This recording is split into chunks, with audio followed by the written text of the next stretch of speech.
Hello everyone, welcome back. This is a story from Her Silent Revenge, and it has taken a turn you absolutely didn't expect. Let's begin. My husband casually started speaking French on the phone right next to me, convinced I wouldn't understand a single word.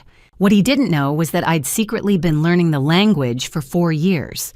I kept calmly smiling, even pouring him another glass of wine until I heard the plan he had for me tonight.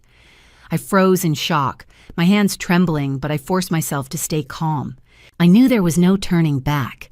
Thank you for being here with me through every twist, every revelation, every moment of this journey. Now, I have one question. Where in the world are you right now? Drop your city or country in the comments below. I want to see how far this message has traveled. Just a note, this story blends creative elements for impact, but the lessons, I hope they stay with you.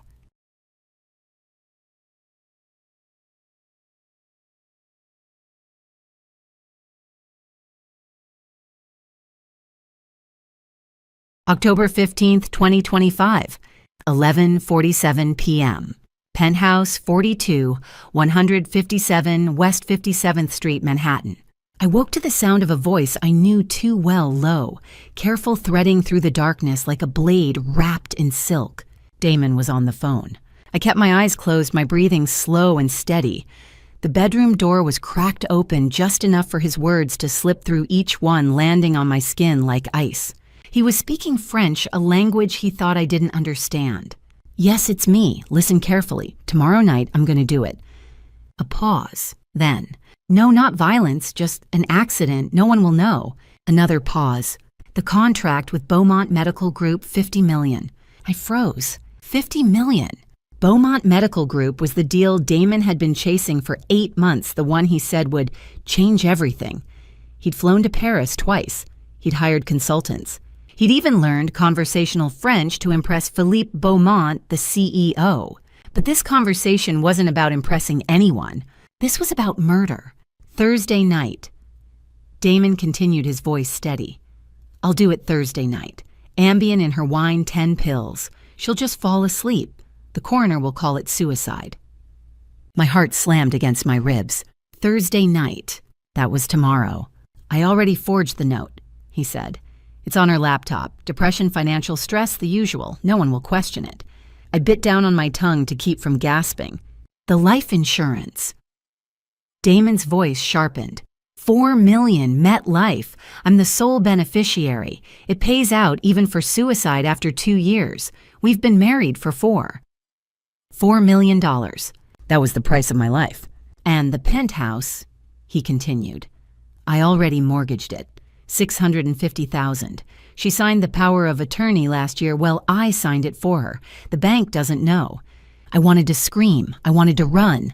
But I stayed perfectly still, my mind racing. Damon had forged my signature. He'd mortgaged our home, my home, without telling me. And now he was planning to kill me for the insurance payout. After the funeral, Damon said, his tone almost cheerful now. I'll sign the Beaumont contract. Philippe will never know. The data sale goes through, I pay off my debts, and I'm free. Data sale. My blood turned cold.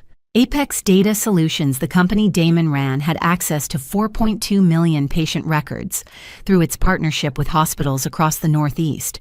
Those records were protected under HIPAA. Selling them was a federal crime. But Damon didn't care about laws. He cared about money. Colin's handling the logistics, Damon continued. He'll make sure the forensics look clean. No traces. Colin Bennett, Damon's best friend since college, a lawyer at Bennett and Associates, the man who'd been best man at our wedding. He was in on this too. I'll call you tomorrow night after it's done, Damon said, and then we celebrate. The line went dead. I heard him move through the living room, his footsteps soft on the hardwood floor. A moment later, the bedroom door opened. I kept my eyes closed. Damon slipped into bed beside me, his body warm, his breathing slow and even. He kissed my forehead. Good night, Vivian, he whispered. I didn't move. I didn't breathe. I just lay there, staring into the darkness, my mind spinning through 100 questions at once. How long had he been planning this? How long had he been lying to me? And how the hell was I going to survive the next 24 hours? The city lights filtered through the floor-to-ceiling windows, casting pale shadows across the bedroom walls. 42 floors below Manhattan hummed with its endless rhythm taxis, honking sirens wailing the distant rumble of subway trains. Normal sounds, a normal night. Except nothing about this night was normal. I lay there for what felt like hours listening to Damon's breathing beside me. Slow, even. The breathing of a man who slept soundly. A man with no conscience, no guilt, no fear. A man who had just planned my murder. My phone was on the nightstand 3 feet away. I could grab it, call 911, tell them everything. But what would I say? My husband spoke French on the phone. He mentioned Ambien and insurance. I have no recording, no proof, just my word against his. And Colin Bennett Damon's best friend, his lawyer, his accomplice, would make sure I looked like a hysterical wife, paranoid, delusional, making wild accusations. No, I couldn't call the police, not yet. I needed evidence. I needed a plan. I needed to survive. At 6:15 a.m., I woke before Damon. I always did. I slipped out of bed, careful not to disturb him, and walked to the kitchen. My hands were shaking as I measured coffee grounds, filled the reservoir, pressed the button. The machine hissed and gurgled, filling the air with the rich scent of dark roast. I forced my hands steady. I couldn't let him see me afraid. Damon appeared 10 minutes later, already dressed in his charcoal Tom Ford suit. His hair slicked back, his smile easy. The smile of a man who had nothing to hide. "Morning, babe," he said, kissing my cheek. I smiled back. "Morning. Big day today," he said, pouring himself a cup of coffee. "Meeting with the board at 9, then lunch with Philippe's team." "Sounds busy," I said. "Yeah." He checked his watch, a Rolex Submariner, $40,000 a gift to himself last Christmas. "I'll probably be home late. Don't wait up." "I won't." He kissed me again, longer this time, his hand cupping the back of my head, and then he was gone. The door clicked shut. I stood in the kitchen listening to the sound of the elevator descending, and then I pulled out my phone. I opened a new note and started typing. Evidence log, October 16th, 2025. 1. Overheard phone call 11:47 p.m. October 15th. Damon Blackwell husband on phone with unknown contact. Discuss plan to kill me tomorrow night, October 17th. Method Ambien overdose 10 pills in wine. Motive $4 million life insurance payout MetLife. Additional motive $50 million contract with Beaumont Medical Group. Accomplice Colin Bennett lawyer. Damon's friend. Fraudulent activity forged my signature on power of attorney. Mortgaged penthouse for $650,000 without my knowledge. HIPAA violation. Planning to sell 4.2 million patient records. 2. Next steps. Install hidden cameras in penthouse. Contact forensic specialist. Prepare escape plan. Gather financial documents. Record everything. I stared at the list. 24 hours. That's all I had. Damon Blackwell had made one fatal miscalculation. He assumed I couldn't understand French. He assumed I was fragile. He assumed I'd simply drift into death without resistance. But I wasn't going to die tomorrow night. I was going to disappear. And when I came back, Damon Blackwell would lose everything. I picked up my phone and made the first call. David Chambers Forensic Investigations. "David," I said. "It's Vivian Cross. I need your help." "What's going on?" "My husband is planning to kill me tomorrow night." There was a long pause. "Tell me everything." And I did. I told Damon I had a headache. It was a lie, of course, one of 100 small lies I'd told in the last 6 months to avoid the tension that crackled between us like static. But that night, the lie had a purpose. I needed him to think I was asleep. I needed him to believe he was safe. So I brushed my teeth, changed into an old NYU t-shirt, and slipped under the covers of our king-sized bed. The mattress was cold.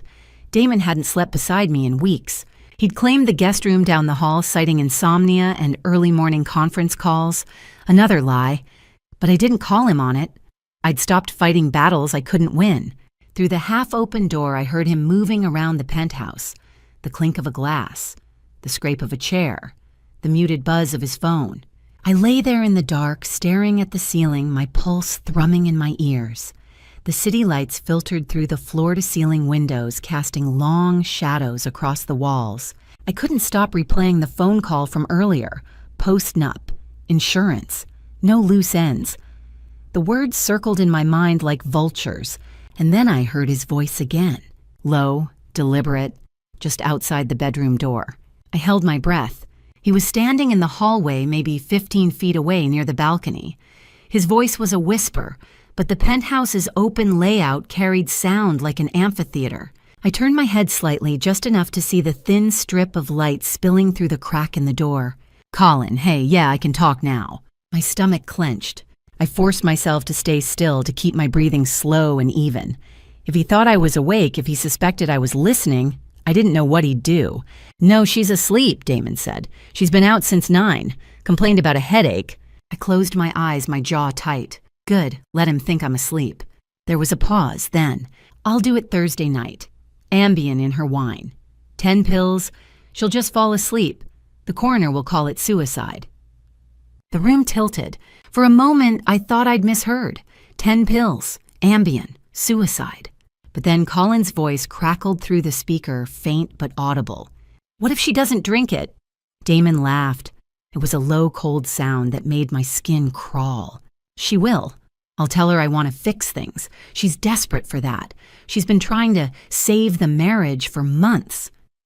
He said it like it was a joke, like my love was something pathetic. I pressed my hand against my mouth, biting down hard on my knuckle to keep from making a sound. My chest felt like it was caving in. My mind screamed at me to move, to run, to do something, but my body was frozen. "And the note," Colin asked, "already drafted. I've been practicing her handwriting for 2 weeks. It'll pass."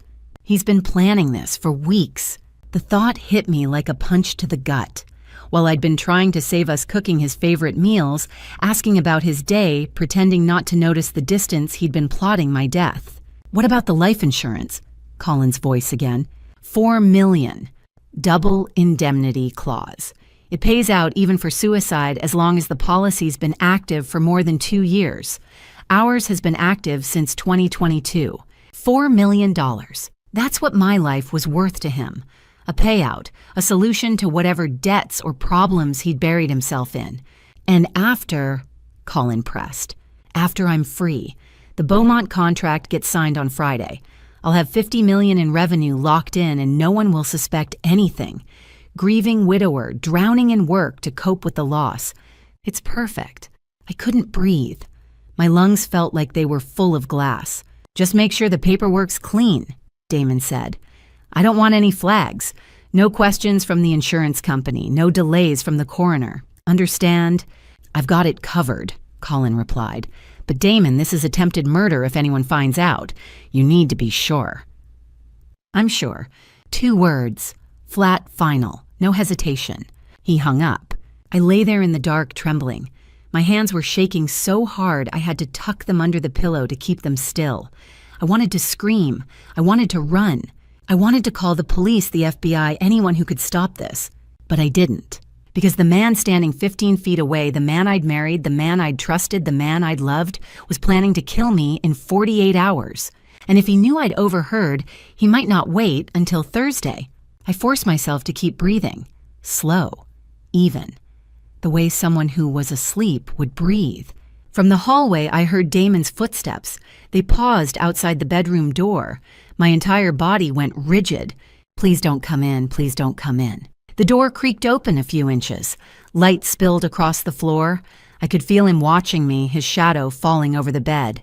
I kept my eyes closed, my breathing steady, every muscle locked in place. After what felt like an eternity, the door closed again.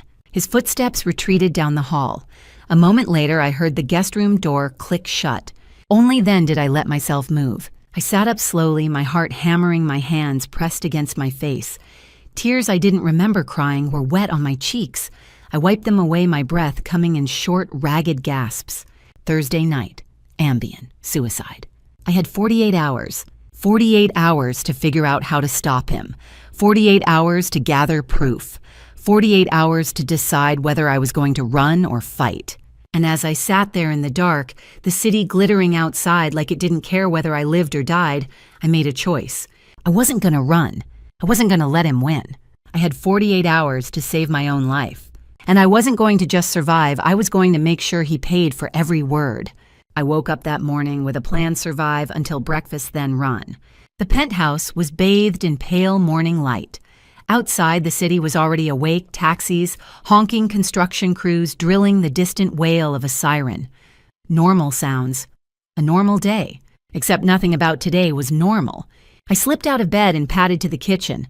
My hands were steadier than I expected. Maybe it was adrenaline. Maybe it was the cold, sharp clarity that comes when you realize you have no choice but to act. Damon was already awake, showered, dressed in his usual uniform charcoal suit, white shirt, no tie. He stood by the coffee maker, scrolling through his phone, his face illuminated by the blue glow of the screen. "Morning!" I said, my voice light, casual, the voice of a woman who hadn't overheard her husband plotting her murder 12 hours earlier. He glanced up. "You're up early." Couldn't sleep. I reached for the eggs in the fridge, my back to him. Smile. Act normal. Don't let him see the fear. "Want some breakfast? I'm making scrambled eggs." "Sure." I cracked 3 eggs into a bowl, whisked them with a fork, poured them into the pan. The butter sizzled. Steam rose. My heart hammered against my ribs, but my hands didn't shake. I'd spent years managing crises for CEOs caught in scandals, politicians accused of corruption. I knew how to lie. I knew how to perform. Damon sat down at the kitchen island, sipping his black coffee. He looked tired. Dark circles under his eyes, a tightness around his mouth. Good. Let him think I didn't notice. "Big day today," I asked, sliding the eggs onto a plate. "Couple of meetings. Should be home by 7. Liar. He'd probably spend the evening with Kayla or Colin finalizing the details, making sure there were no loose ends. I set the plate in front of him, poured myself a cup of coffee, and sat across from him. We ate in silence. The eggs tasted like cardboard, but I forced them down. Smile, chew, swallow, repeat. When he finished, Damon stood, kissed me on the forehead, a cold, perfunctory gesture that made my skin crawl, and grabbed his briefcase. "See you tonight," he said. "See you tonight." The door clicked shut behind him. I counted to 60. Then I grabbed my phone. 8:30 a.m. David Chambers picked up on the second ring. "Vivian, it's early. Everything okay?" My voice cracked. "No, David, I need your help. Now." There was a pause. Then, "Where are you?" "Home, but I can't talk here. Can you meet me Café Boulud 10 o'clock? "I'll be there." 10 a.m. Café Boulud, Upper East Side. David was already waiting when I arrived, sitting at a corner table near the window. He stood when he saw me, his face creased with concern. We'd been friends since Columbia. He'd gone into forensic accounting. I'd gone into crisis management.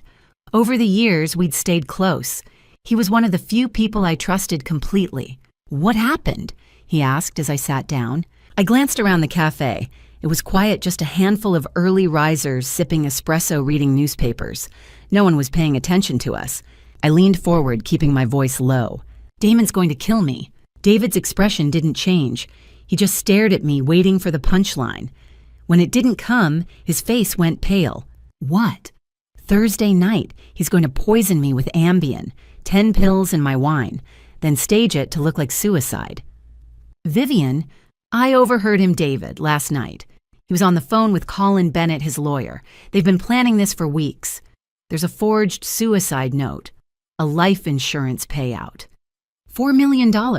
David leaned back in his chair, running a hand through his graying hair. "Jesus Christ. I need your help." "Have you called the police?" I shook my head. "No recording, no proof. It's my word against his and Colin's. They'll deny everything." David was quiet for a moment, his jaw tight. Then he leaned forward again, his voice sharp. "Okay, we need evidence, and we need it fast. How much time do you have?" 36 hours. He's doing it tomorrow night. "Then we move now." 11 a.m., David's office, Midtown Manhattan. We spent the next hour sketching out a plan. David sat behind his desk, tapping notes into his laptop while I paced in front of the window. "Here's what we do," he said. "Step 1, cameras. Hidden high-definition battery powered. We put 3 of them in your bedroom, different angles. When Damon stages the scene, we catch everything on film. Where do we get the cameras?" "I know a guy. I'll have them by tonight." "Step 2, I said. The mannequin." David nodded. I've got a contact at the medical examiner's office, Dr. Emily Rodriguez. They use forensic training dummies for autopsies. Silicone-weighted looks real from a distance. I'll call her, see if we can borrow one. Will she ask questions? Emily owes me. I helped her out during a financial audit last year. She'll keep quiet. I stopped pacing. Step 3, I drink the wine, or pretend to. Right.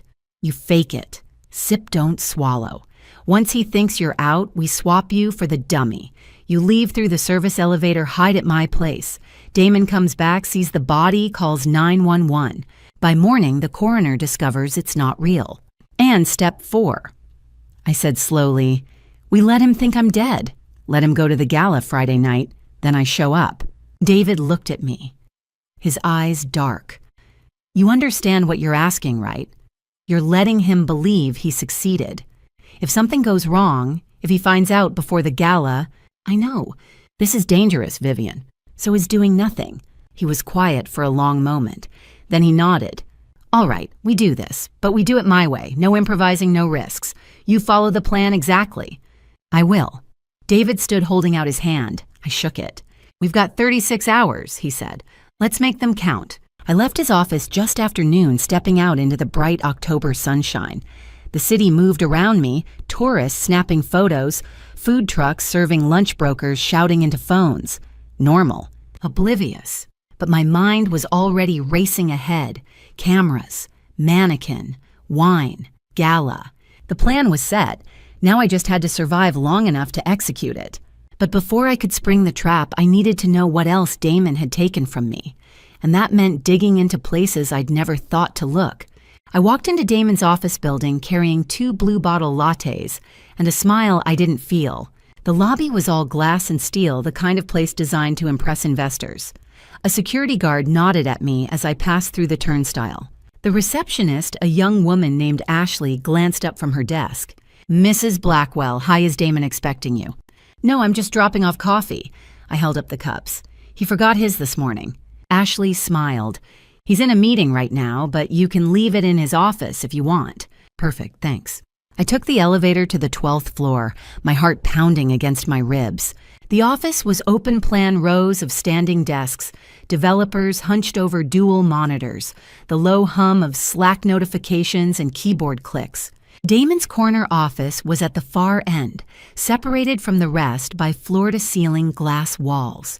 Through the glass, I could see him in the conference room next door, standing at the head of a long table, gesturing at a projection screen. A dozen employees sat around him, taking notes. Good. He'd be busy for at least 30 minutes. I slipped into his office and closed the door behind me. The space was exactly what you'd expect from a tech CEO, minimalist, expensive cold. A standing desk with a MacBook Pro, a Herman Miller chair, a view of the East River, no personal photos, no warmth, just ambition and polished surfaces. I set the coffee cups on his desk props, nothing more, and sat down in his chair.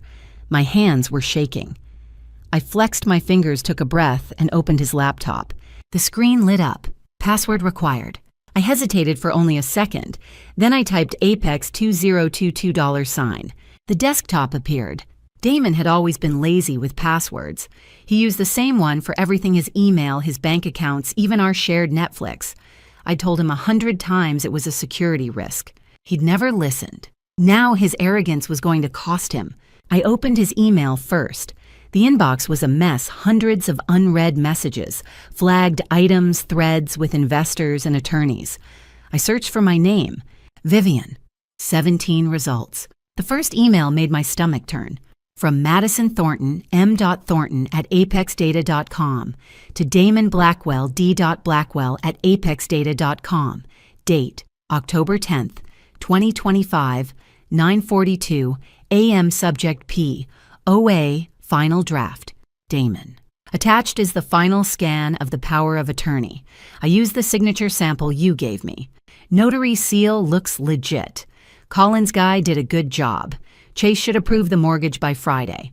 Let me know if you need anything else. M. I clicked the attachment. A PDF opened a power of attorney document signed in my name, granting Damon full legal authority to manage my assets.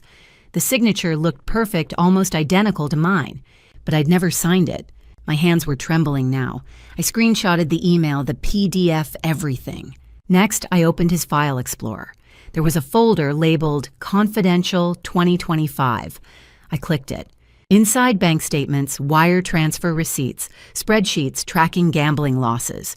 I scrolled through the statements, my vision blurring. February 2025, $48,000 wire transfer to Macau Gaming Limited.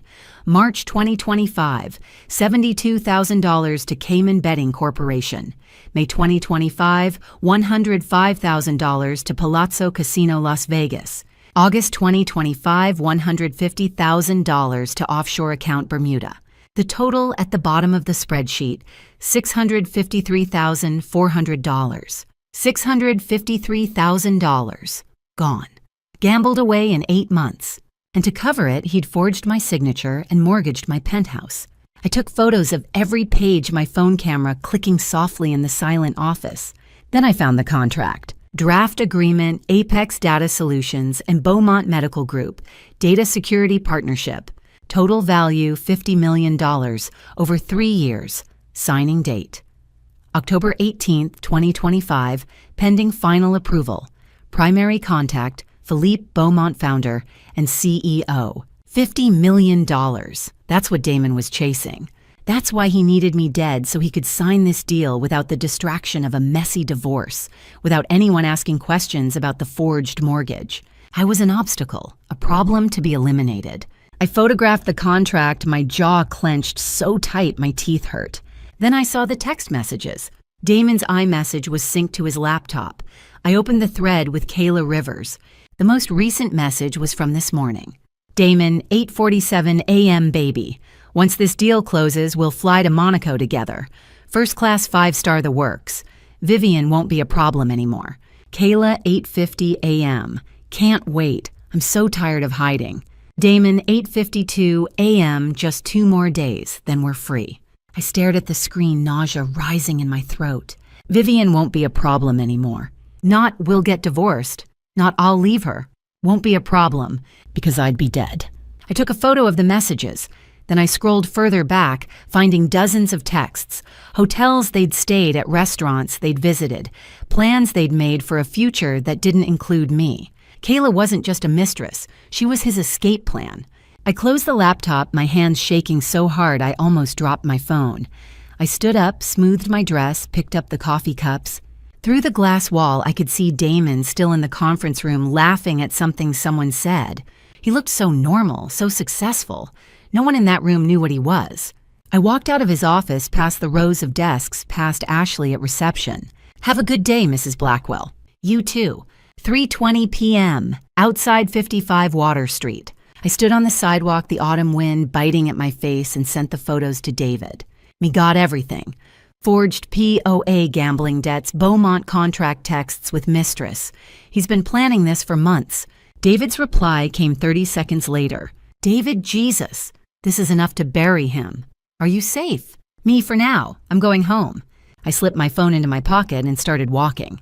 The city moved around me, taxis honking tourists, taking selfies, street vendors selling pretzels. Normal, ordinary. But I wasn't ordinary anymore. I'd just stolen evidence from a man planning to kill me. I'd broken into his computer, photographed his crimes, and walked out like I'd done nothing at all. And the strangest part, I wasn't scared. I was angry, because Damon thought he knew me. He thought I was just the woman who cooked his dinners and smiled through his lies.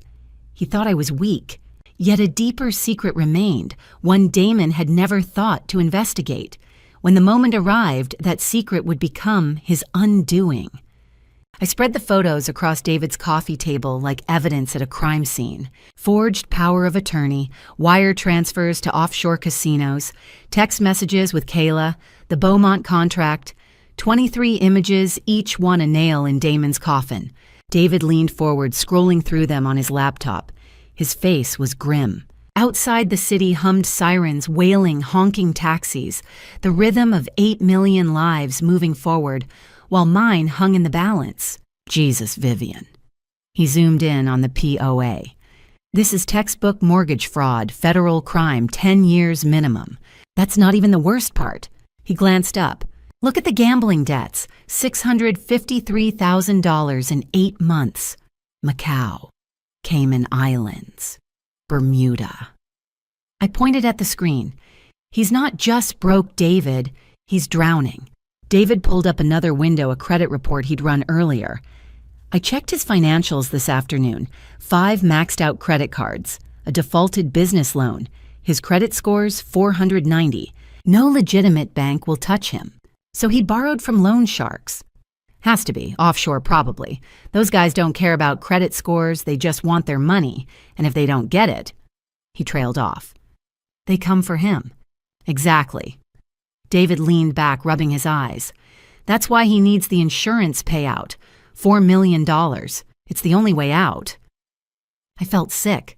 So I'm a solution, a debt repayment plan. You're collateral. His voice was flat angry, and the bastards planned it down to the last detail. David opened another tab, Vivian's life insurance policy, which he'd pulled from public records earlier. He turned the screen toward me. MetLife term. Life insurance policy. Policyholder. Vivian Cross. Blackwell beneficiary. Damon Blackwell. Coverage. Amount $4 million. Policy start date. March 12th, 2022. 3 years, David said. The policy's been active for 3 years. That's past the 2-year contestability period. What does that mean? It means MetLife can't contest the claim. Even if you die by suicide, they have to pay out. After 2 years, the cause of death doesn't matter. Accident, illness, suicide, they're legally required to honor the contract. I stared at the screen, the numbers blurring. So he's staging it as suicide because it's easier, less suspicion than murder. Right. If you accidentally fall off the balcony or drown in the bathtub, there's an investigation.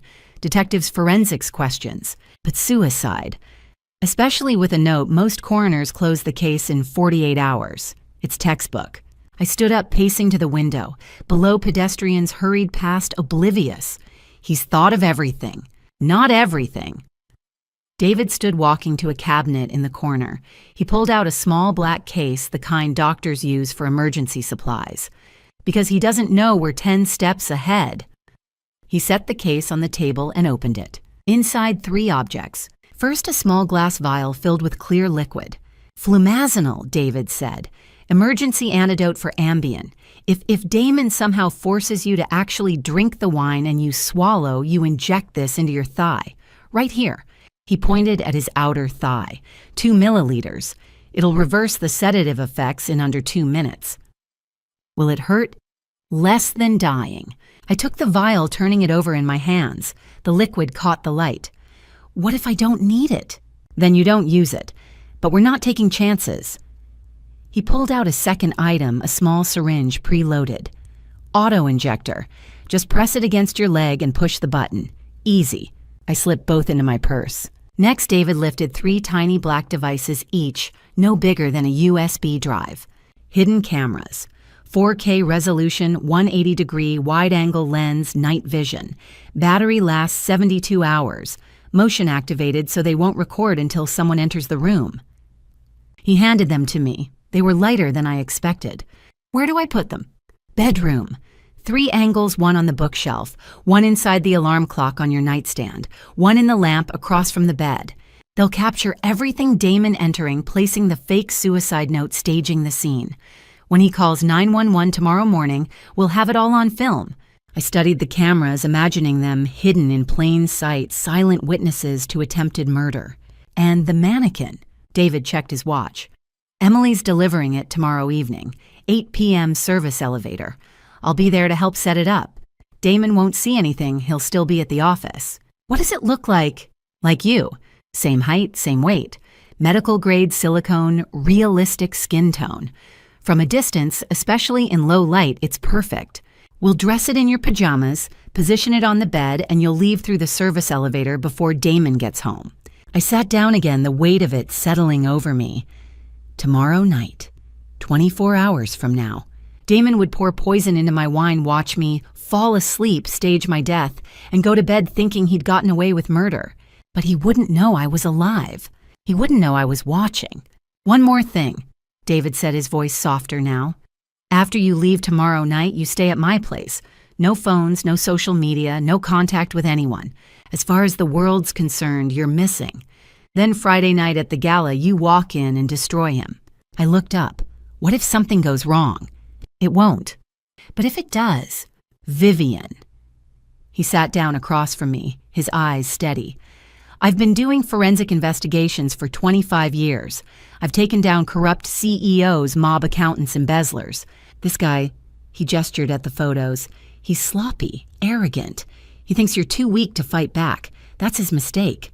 I nodded slowly. Okay, let's do it. David extended his hand. I shook it. 24 hours, he said. 24 hours. 8:45 p.m. outside David's building.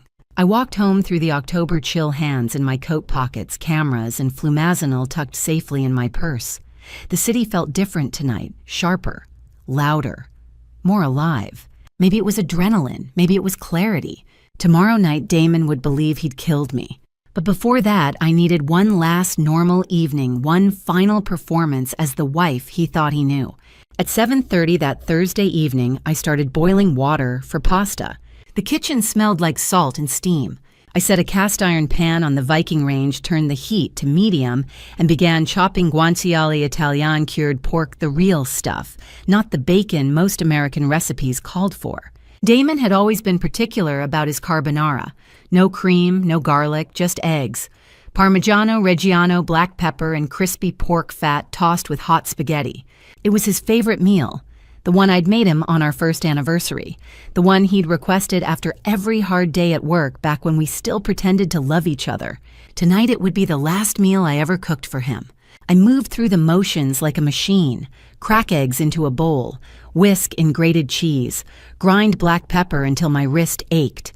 Behind me, the floor-to-ceiling windows framed Manhattan in twilight, the park a dark smudge, the skyline glittering with 1,000 lights. Normal. Beautiful. Indifferent to the fact that in 3 hours my husband would try to murder me. The water boiled. I dropped in the spaghetti, set a timer, and listened for the sound of the front door. At 8 o'clock, Damon came home. He walked into the penthouse carrying his briefcase. His tie already loosened, his face drawn with exhaustion, or maybe it was nerves. He glanced at me, then at the stove, and something flickered in his eyes. Surprise, guilt, I couldn't tell. "You're cooking," he said. "Carbonara." I smiled. The smile felt like a mask.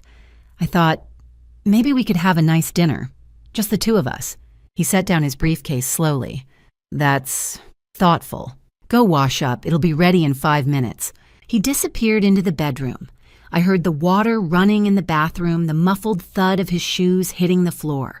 I drained the pasta, tossed it with the egg mixture and crispy guanciale, plated 2 portions, and carried them to the dining table.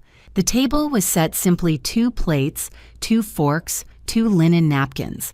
I'd placed a small vase of white tulips in the center, purchased that afternoon from the florist on Madison Avenue. Another performance, another lie, the devoted wife trying to save her marriage. Damon returned wearing a clean button-down and dark jeans. He sat down across from me, and for a moment we just looked at each other. His face was unreadable. Mine, I hoped, was serene. "This looks great," he said. "Thank you." He picked up his fork, twirled the pasta, took a bite. I watched him chew, watched his throat move as he swallowed. He nodded. "Perfect. Just like always." I took a bite of my own plate. The pasta was rich, salty, creamy without cream. It should have tasted good, but my mouth was dry and every bite felt like swallowing sand. We ate in silence for a few minutes. The only sounds were the clink of forks against plates, the distant hum of traffic below the faint buzz of the refrigerator. I kept my eyes on my food, but I could feel Damon watching me, waiting. Then he glanced at his watch. It was a small movement, barely a flick of his wrist, but I caught it. 8:20. He was counting down, calculating. How much longer until he could make his move? I forced myself to take another bite, smile, chew. Pretend you don't know he's counting the minutes until you die. "How was work?" I asked, my voice light. He looked up, startled. "What work? How was it?" "Oh, fine, busy, meetings all day." "The Beaumont deal," his jaw tightened. "Yeah, should close tomorrow." "That's great, Damon. Congratulations." He didn't answer, just took another bite, his eyes drifting back to his watch. 8:25. I set down my fork. Is something wrong? No, why? You keep checking the time. I'm just tired. He smiled, but it didn't reach his eyes. Long week. I know the feeling. Another silence, this one longer, heavier. Then Damon stood up, pushing back his chair. I'll get us some wine. My heart stopped. He walked to the kitchen, opened the wine fridge, a built-in Sub-Zero unit we'd installed last year, and pulled out a bottle. Even from across the room, I recognized it. The label, the shape. Chateau Margaux, 2015.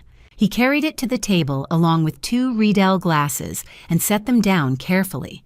The bottle gleamed under the pendant lights, deep ruby red, the liquid inside almost black. I've been saving this, he said, sitting back down. Thought tonight would be a good time to open it. I stared at the bottle. $800. Maybe more. A vintage most people would never taste in their lives. And inside, dissolved in all that beautiful Bordeaux, were 10 crushed Ambien pills. That's really special, I managed. We need to talk, Vivian. His voice was softer now, almost gentle. The voice of a man who cared. I know things have been hard between us. I know I haven't been present. But I want to fix that. I want us to be okay. He was good. God, he was good. If I hadn't overheard the phone call, if I hadn't seen the emails, I might have believed him. I want that too, I said. He smiled. A real smile this time. Or maybe just a better lie. He picked up the corkscrew, twisted it into the bottle, and pulled. The cork came free with a soft pop.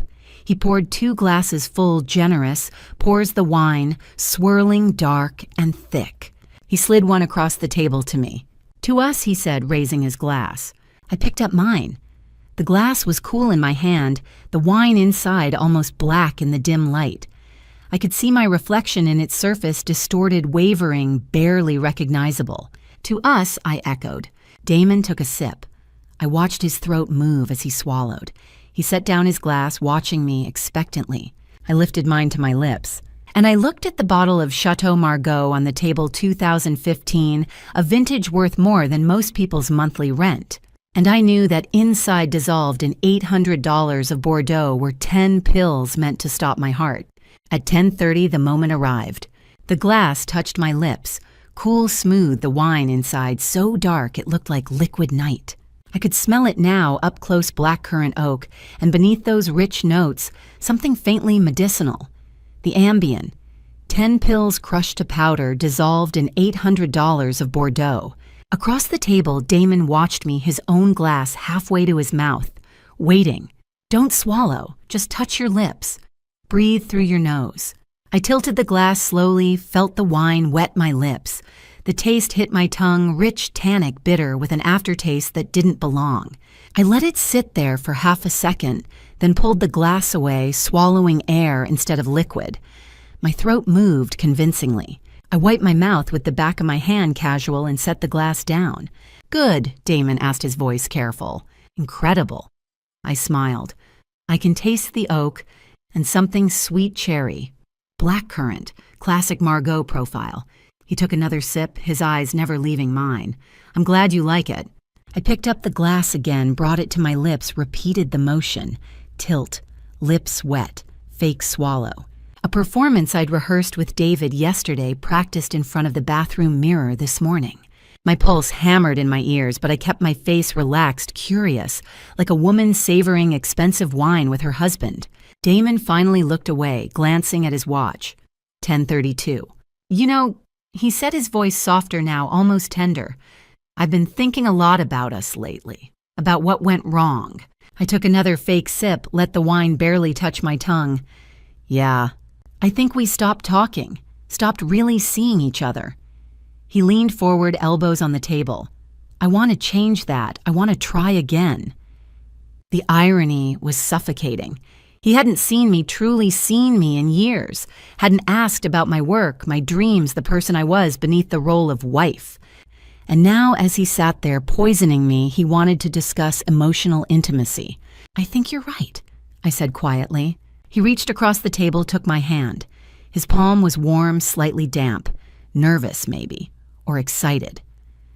I want to fix this, Vivian. I want us to start over. No more distance, no more walls. I squeezed his hand, feeling the wedding band on his finger, the one I'd placed there 4 years ago. Me too, Damon. I want that too. He smiled, genuine or close enough, and raised his glass again. To second chances. I raised mine, the weight of it suddenly heavier. To second chances. This time, when I brought the glass to my lips, I let a single drop of wine slip onto my tongue. Just enough to wet my mouth to make the swallow look real. The bitterness bloomed instantly, coating my teeth, and I fought the urge to gag. I swallowed hard, forcing it down, and set the glass on the table with a soft clink. 2 minutes passed. We talked about nothing, the weather, the view, the penthouse renovations we'd once planned. Damon refilled his own glass, drank deeply, checked his watch again. 10:34. Then I pressed my hand to my forehead. Vivian. His voice sharpened, alert. You okay? I blinked slowly, deliberately shaking my head. This wine tastes strange. Not bad, just off. And I feel dizzy. Really dizzy. His expression shifted, concern layered over something darker. Relief, maybe. Anticipation. Maybe you drank too fast. Wine this rich can hit hard. Maybe. I stood up, gripping the edge of the table. The room wasn't actually spinning, but I made my eyes unfocus, let my legs sway beneath me. I think I need to lie down. Let me help you. Damon was on his feet instantly, his hand on my elbow steadying me. The concerned husband, the role he'd been practicing all night. I let my weight sag against him. I'm sorry, I just feel so strange. It's okay, come on. He guided me down the hallway toward the bedroom, his arm around my waist, supporting me. I stumbled once, twice, letting my feet drag my breath, coming in slow, shallow pulls. Act drunk, act drugged. Slur your words just a little. Damon, I don't feel right. Shh. You'll be okay. You just need to sleep it off. We reached the bedroom. The lights were already dim, just the bedside lamp casting a soft golden glow across the Egyptian cotton sheets. The bed looked enormous, pristine, waiting. Damon lowered me onto the mattress. I let my body go limp, my head lolling to the side. He lifted my legs, positioned me on my back, pulled the covers up to my chest, tucking me in, like a father putting a child to bed. Vivian. He leaned over me, his face close to mine. Can you hear me? I didn't answer. My eyes were half closed, unfocused, staring at nothing.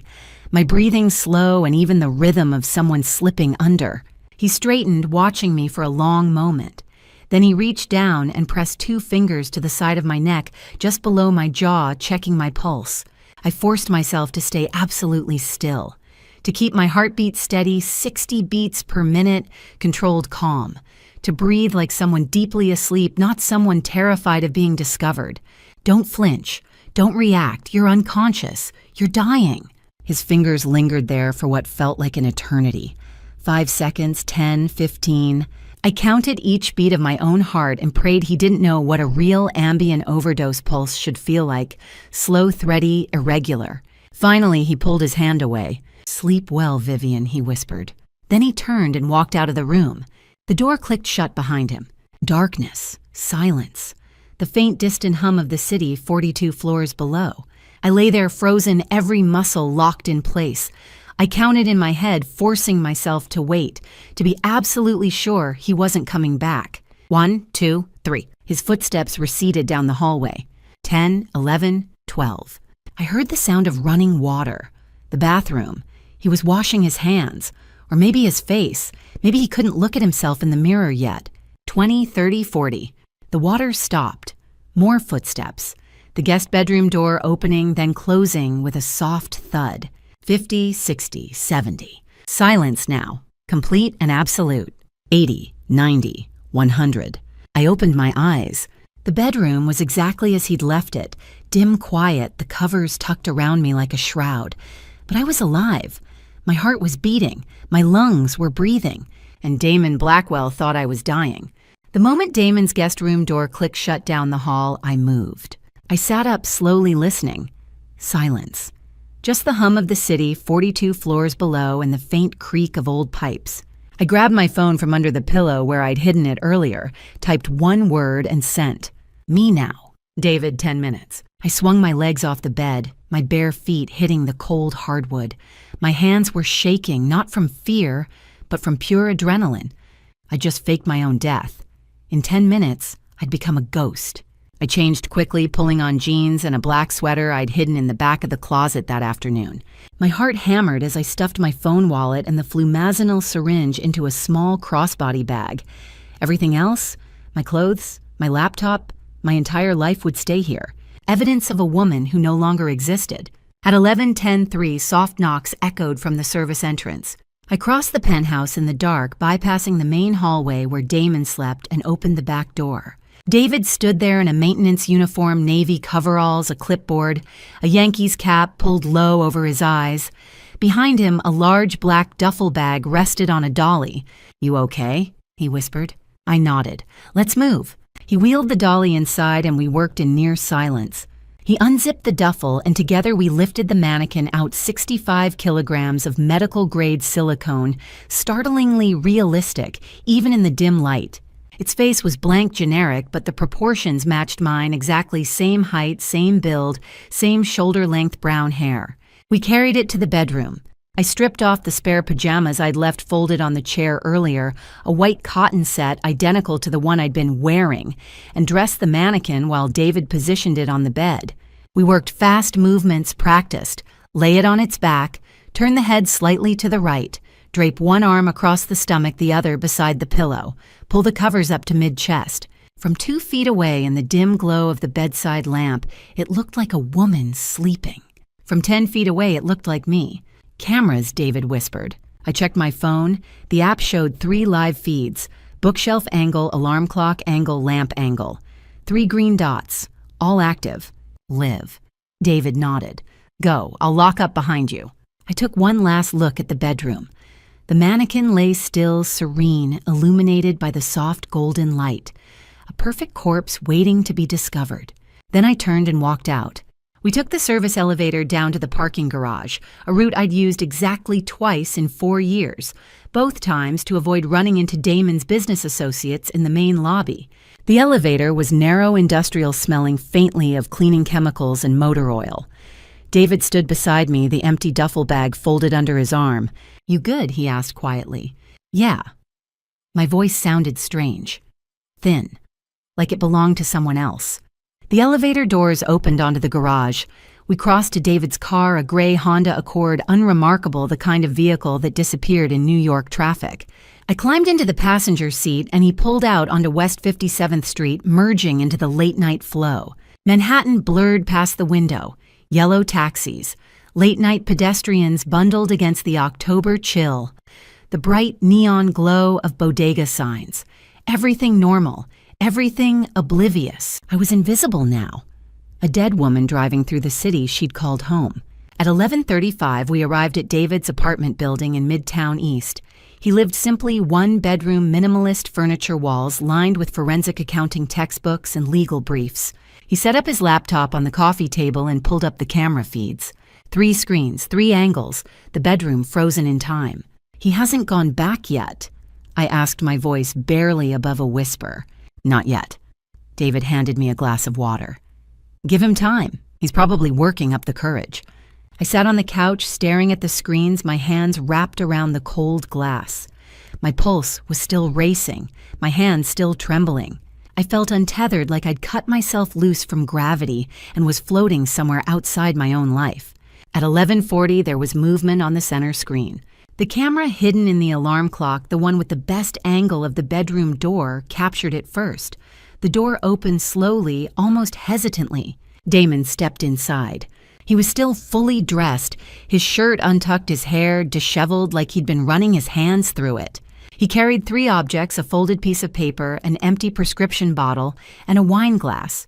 He moved slowly, deliberately, like a man walking through a dream or a nightmare. He set the wine glass on the nightstand, first the same Riedel glass from dinner, still holding an ounce of dark red wine at the bottom. Then the pill bottle, Ambien 10 milligrams, Damon Blackwell 30 tablets, Duane Reade Pharmacy. He placed it on its side as if it had rolled from the mannequin's hand after she'd emptied it. Finally, the note. He unfolded it, carefully smoothed out the creases, and set it on the nightstand beside the lamp. I couldn't read the words from this angle, but I knew what it said. I'd seen drafts of it 2 weeks ago when I'd broken into his office computer. "I'm sorry, I can't do this anymore. The loneliness is too much. Please don't blame yourself. I hope you find happiness." A suicide note, in my handwriting, forged over 2 weeks of careful practice. Damon stood there for a long moment staring down at the mannequin. His face was unreadable blank, or maybe just completely numb.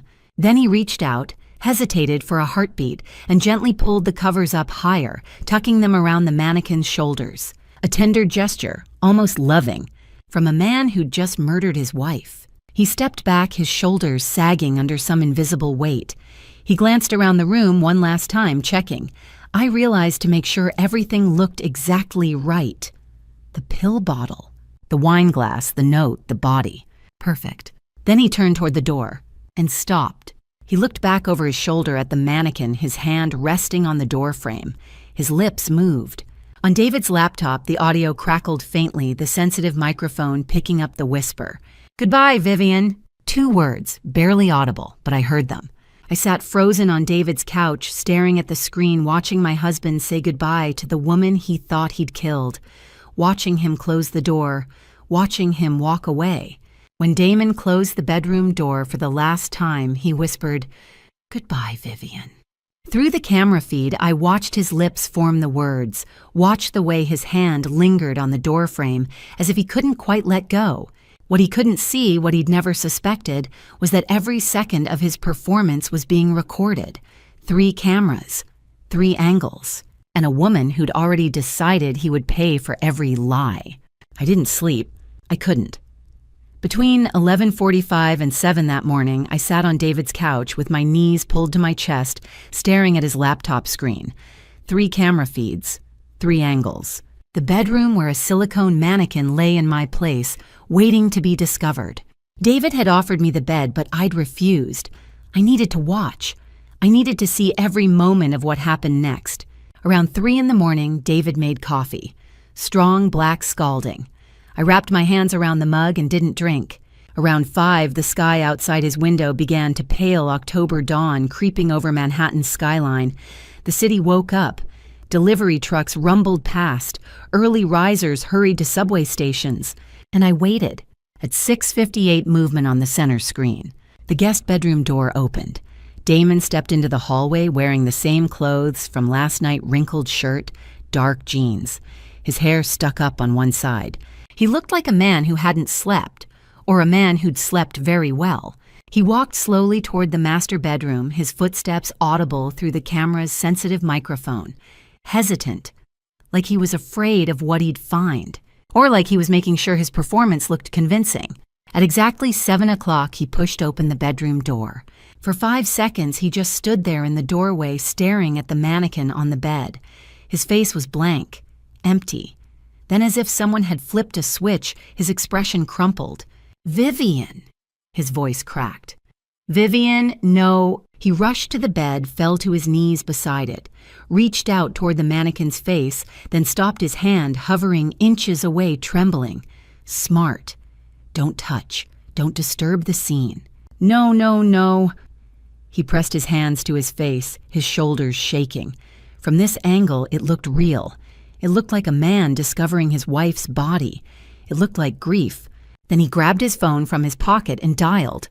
911, what's your emergency? Damon's voice exploded through the speaker, ragged and desperate. "My wife! She's not breathing. I think she's dead. Please, you have to send someone." "Sir, what's your address?" 157 West 57th Street, Penthouse 42. Please hurry. "Is she breathing? Can you check for a pulse?" Damon leaned over the mannequin, his hand hovering near its neck. Not touching, just close enough to make it look like he was checking. No pulse. She's cold. She's been like this for hours. Oh God, there's a note, a suicide note, and pills and empty bottle. "Okay, paramedics are on the way. Stay on the line with me. Do not touch anything." "She's dead." His voice broke on the word. "My wife is dead." I sat frozen on David's couch watching my husband perform grief for a 911 operator. His voice sounded real. His tears, if they were tears, looked real. If I hadn't known better, I might have believed him. At 7:14, sirens echoed through the camera audio, distant at first, then louder, closer. Damon stood up, wiping his face, and walked to the front door. The bedroom camera couldn't see him anymore, but I heard voices, low, professional, urgent. FDNY paramedics. Where's the victim? Bedroom. This way, please. 3 EMTs entered the bedroom carrying jump bags and a collapsible stretcher. 2 men, 1 woman, all wearing Navy FDNY uniforms. Behind them, 2 NYPD officers, a man and a woman, both young, both scanning the room with careful eyes. The lead EMT, a stocky man in his 40s, approached the bed. He pulled back the covers, slightly checked the mannequin's wrist for a pulse, pressed 2 fingers to its neck. The silicone skin, cooled to room temperature and wrapped in cotton pajamas, felt close enough to real in the dim bedroom light. He didn't check pupils or perform a sternal rub. The obvious suicide note and Ambien bottle told him everything he thought he needed to know. I held my breath. No pulse. Body temp consistent with death several hours ago. He glanced at his partner. Looks like an overdose. Talk screen'll confirm. The female officer stepped forward, her hand resting on her belt. Suicide note. Damon, standing near the doorway, pointed at the nightstand. There, and the pills. Ambien. My prescription. The officer took photos with her phone, standard procedure for sudden death. The note, the pill bottle, the wine glass, the mannequin's face peaceful in death. She didn't touch anything, just documented. We'll need a statement from you, Mr. Blackwell, she said gently. But first let's let EMS do their job. The EMTs worked efficiently. They unfolded the stretcher, positioned it beside the bed. Together they lifted the mannequin, one at the shoulders, one at the hips, and transferred it onto the white sheet. 65 kilograms of silicone wrapped in cotton pajamas, covered with a blanket. From 5 feet away, it looked like a body. They secured the straps, covered the mannequin with another sheet, respectful, professional, and wheeled it out of the bedroom. Damon followed them to the door, his face buried in his hands. I should have seen the signs, he whispered to no one in particular. I should have known. The female officer touched his arm. Mr. Blackwell, this isn't your fault. Suicide is... It's complicated. There's nothing you could have done. He nodded, tears streaming down his face. Perfect. At 7:28, the stretcher disappeared into the elevator. The EMTs, the body gone, headed to the office of the chief medical examiner on First Avenue. The 2 police officers stayed behind, asking Damon routine questions. When did you last see her? Did she seem depressed? Had she mentioned suicide before? Damon answered every question with the practiced precision of someone who'd rehearsed. Yes, she'd been struggling. Yes, there'd been distance between them. No, he'd never imagined she'd actually... The officers took notes, expressed condolences, handed him a card with a victim services hotline number. Then they left. At 7:42, the front door closed. Damon stood in the hallway for a moment, staring at nothing. Then he walked back to the master bedroom. Alone now. He looked at the empty bed, the rumpled sheets where the mannequin had been, the suicide note still on the nightstand, the pill bottle, the wine glass, and then slowly, like the sun breaking through clouds, he smiled. Not a big smile, just a small, satisfied curve of his lips. Relief. Victory. He pulled out his phone, typed something, sent it. On David's laptop, I couldn't see the screen. But 30 seconds later, my own phone, still linked to our shared iCloud account, buzzed with a notification. Text to Colin Bennett, 7:43 a.m. It's done. Meet me at 9. I stared at the message, my stomach twisting. David leaned forward, reading over my shoulder. He thinks he won. He does. But I looked back at the laptop screen. Damon was leaving the bedroom now, heading to the kitchen. Probably to make coffee. To start his day. To begin his new life as a widower. But there's one thing he didn't count on, I said quietly. David raised an eyebrow. When the medical examiner unzips that body bag, she's not going to find flesh and blood. I watched Damon pour himself coffee, his movements relaxed, unhurried. A man who thought his problems were solved. Damon's plan had one fatal flaw. A single miscalculation that would destroy everything. Because in 6 hours, when the morning shift began at the office of the chief medical examiner, someone would unzip that body bag expecting a corpse and find 65 kilograms of medical-grade silicone instead. That's when Damon Blackwell's perfect murder would collapse. And that's when my counterattack would begin. At 10 that morning, the waiting became unbearable. David and I sat in his small living room, 2 cold mugs of coffee on the table between us, the laptop still open to the now empty camera feeds. The penthouse was a crime scene, now yellow tape across the door police forensics team, combing through evidence that would lead nowhere. Because the victim wasn't dead. She was sitting on a couch in Midtown wearing yesterday's clothes, watching the city wake up through a 6th-floor window. David refreshed his email for the 3rd time in 10 minutes. OCME usually processes bodies within 6 hours. If Dr. Rodriguez is on shift, she'll call me the moment she sees a silicone doll instead of my corpse. I finished his sentence, my voice flat. He nodded. I stood up, walked to the window, pressed my forehead against the cool glass. Below Manhattan, moved forward. Taxis, pedestrians, dog walkers. People buying coffee, hailing cabs, living normal Friday mornings.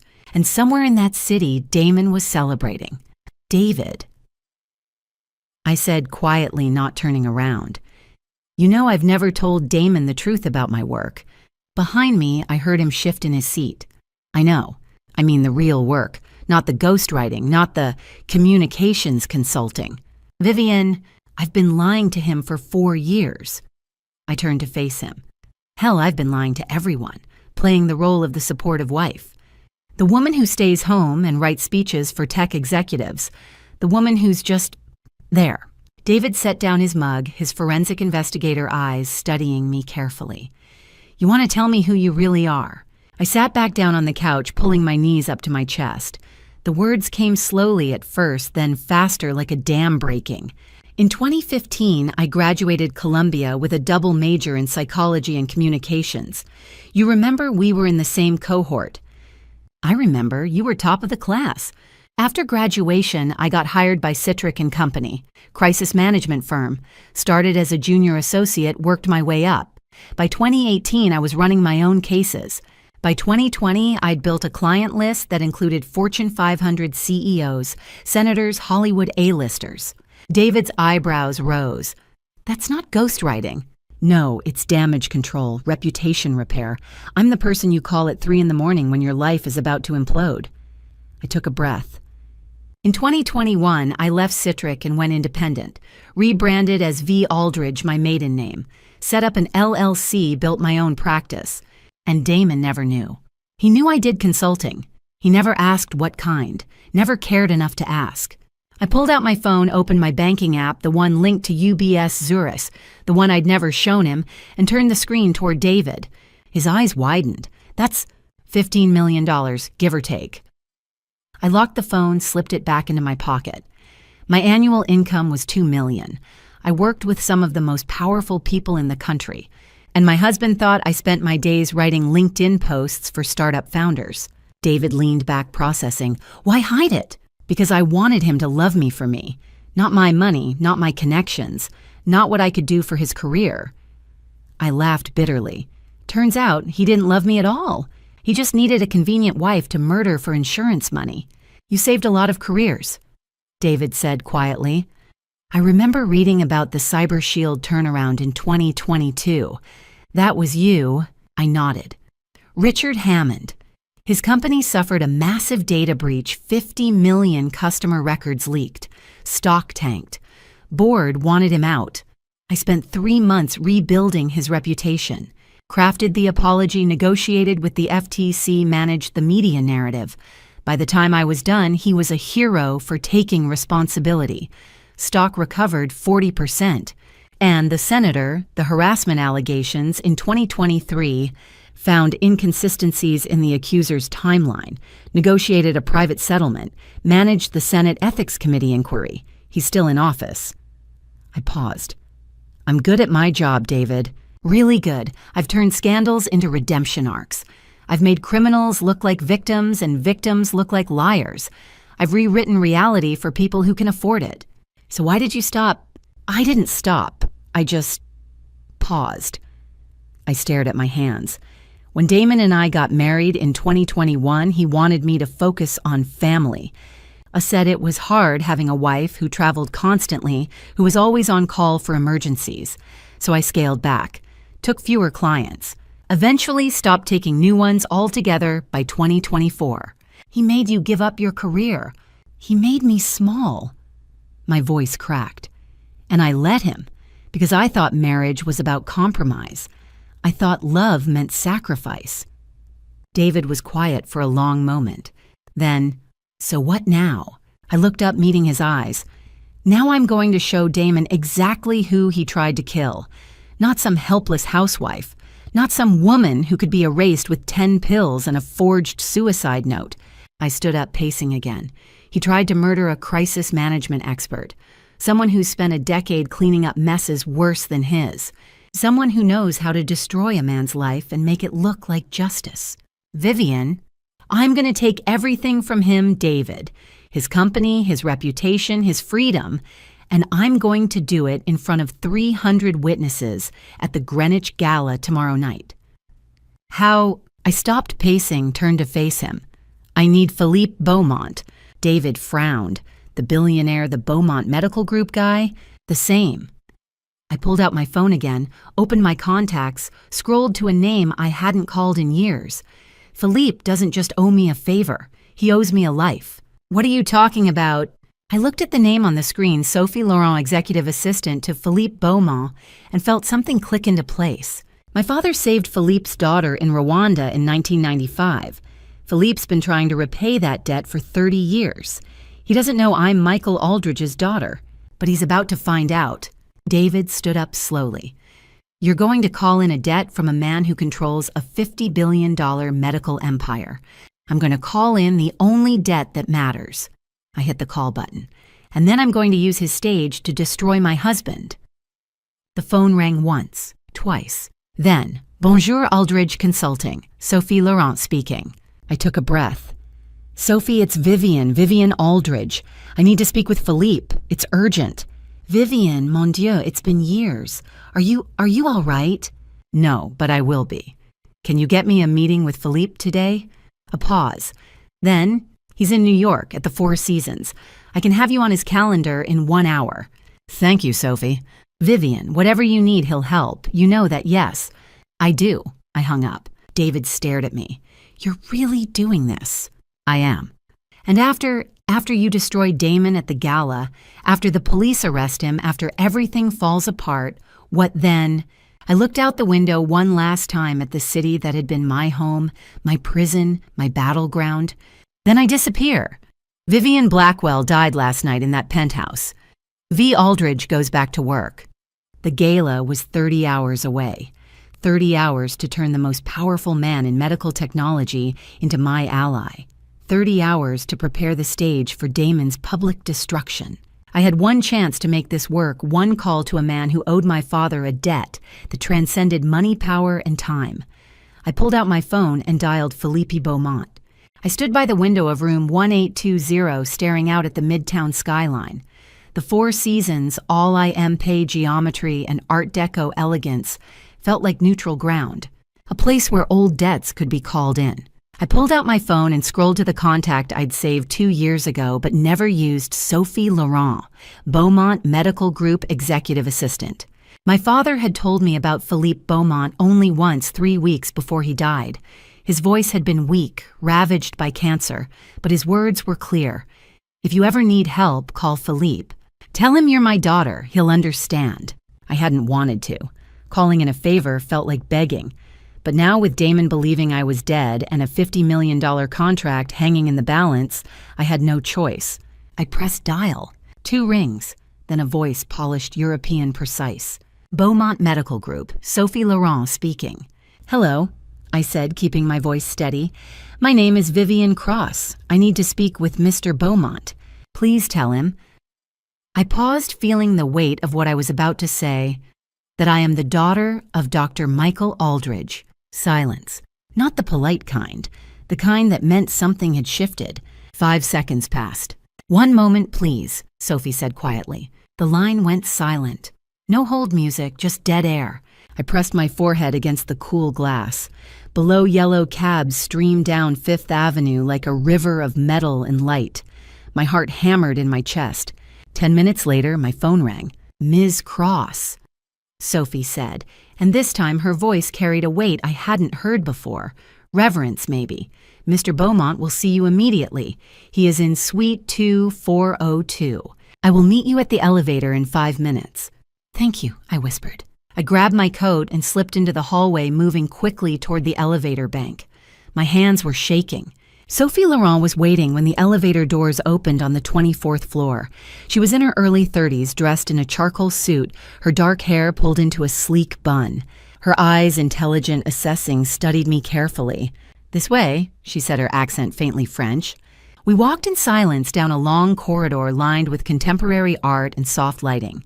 At the end, she stopped in front of Suite 2402 and knocked twice. Come in. A voice called from inside, speaking in French. Sophie opened the door and stepped aside. I walked in. The suite was breathtaking, floor-to-ceiling windows overlooking Central Park cream leather couches, a dining table set with fine china. But I barely noticed, because standing by the window, silhouetted against the morning light, was Philippe Beaumont. He was 64 tall and lean, with silver hair swept back and eyes the color of deep ocean water. He wore a navy suit, no tie, and when he turned to face me, I saw his expression change, shock, recognition, grief, all at once. My God, he whispered, speaking in French. You look exactly like him. My throat tightened. You remember my father. Remember him. Philippe's voice cracked, continuing in French. Your father saved my daughter's life. He gestured to the couch. Please, sit. I sat. Sophie poured coffee, dark, rich French roast, and left the room without a word. Philippe settled into the chair across from me, his hands folded in his lap. For a long moment, he simply looked at me, his eyes glistening. It was 1994. He began, his voice quiet. Rwanda, the genocide. I was there with a medical mission, foolish perhaps, but I believed in the work. My daughter Elise was 8 years old. I thought I could protect her. He paused, his jaw tightening. We were ambushed. Rebels attacked our convoy. Elise was shot twice in the abdomen. Your father, Dr. Michael Aldridge, was with Médecins Sans Frontières, traveling in the same convoy. When the shooting stopped, he pulled her from the wreckage, operated on her in a tent with no anesthesia, no proper equipment, just a flashlight in his hands. Philippe's voice broke. He saved her when no one else could. When I tried to thank him, he refused. He said, I did what any doctor would do. But that was not true. He was extraordinary. Tears stung my eyes. He never told me that story, not until the end. I searched for him for years. Philippe continued. When I finally found him in 2012, I offered him everything money, a position at Beaumont Medical, a research lab. He refused it all. He said he didn't save Elise for a reward. He died in 2018. I said softly. Pancreatic cancer. Philippe closed his eyes. I know. I sent flowers. I wanted to reach out to you, but you never responded. I didn't want to ask for favors. I admitted. I didn't want to be someone who traded on my father's name. Philippe leaned forward, his gaze fierce. Then why are you here now? I took a breath. Because the man I married is trying to kill me. And tonight he plans to sign a $50 million contract with you. Philippe's expression didn't change, but I saw his hands tighten on the armrests. His name is Damon Blackwell, I continued. CEO of Apex Data Solutions. 3 nights ago, he drugged me with 10 Ambien pills and staged my suicide. He thinks I'm dead. Right now, my body, a silicone mannequin, is at the New York City Medical Examiner's office. Tonight at the Greenwich Gala, he will meet you to finalize your contract. And I need you to let him believe everything is going according to plan. Philippe stared at me for a long moment. Then he stood and walked to the window. And then, he asked quietly, then I will walk into that gala. I said, my voice cold, and I will destroy him. Philippe turned, and for the first time, he smiled. It was a sharp, dangerous smile. Your father saved my daughter's life, he said. Now I will help you reclaim yours. Tonight, Damon Blackwell will believe I am his ally. And when the time comes, I will stand beside you. He extended his hand. I stood and shook it, feeling the strength in his grip. But there is one more person who needs to know the truth. Philippe said, his eyes darkening. Someone Damon believes is his greatest ally, and when that person learns what he has done, the final betrayal will be complete. I met his gaze. Who? Philippe's smile widened. His sister. Dr. James Park was covering the morning shift for Dr. Emily Rodriguez, who'd called in with the flu. As a deputy medical examiner with 11 years of experience, he'd seen nearly everything: overdoses, homicides, bodies in advanced decomposition. But when he unzipped the black body bag on the table 7 and saw what was inside, he froze. It wasn't human. The face was too smooth, the skin too uniform. He pressed a gloved finger against the cheek. Cold, firm, silicone. "What the hell?" he muttered. He pulled the zipper all the way down. The torso was hollow, molded from medical-grade silicone with weighted ballast inside to simulate body mass. The arms were jointed at the elbows and wrists. The hands were anatomically correct but had no fingerprints. This wasn't a prank. This was a forensic-grade training mannequin, the kind used in medical schools and emergency response drills. Expensive, sophisticated, and completely illegal to use in a falsified death report. Dr. Harper stripped off his gloves and reached for the phone. "Detective Miller," he said when the line connected. "This is Dr. Harper at OCME. We have a situation. That DOA from West 57th this morning, the suspected suicide—" "Yeah," Detective Rebecca Miller's voice was sharp alert.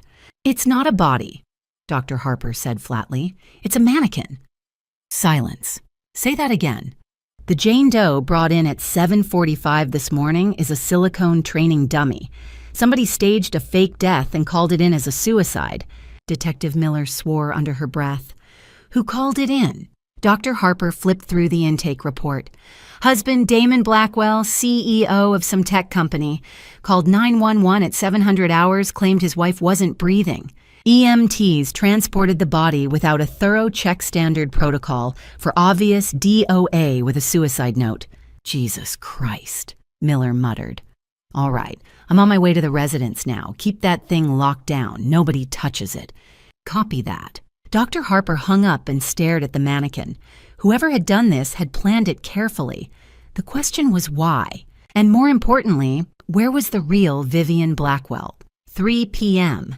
Penthouse 42, 157 West 57th Street.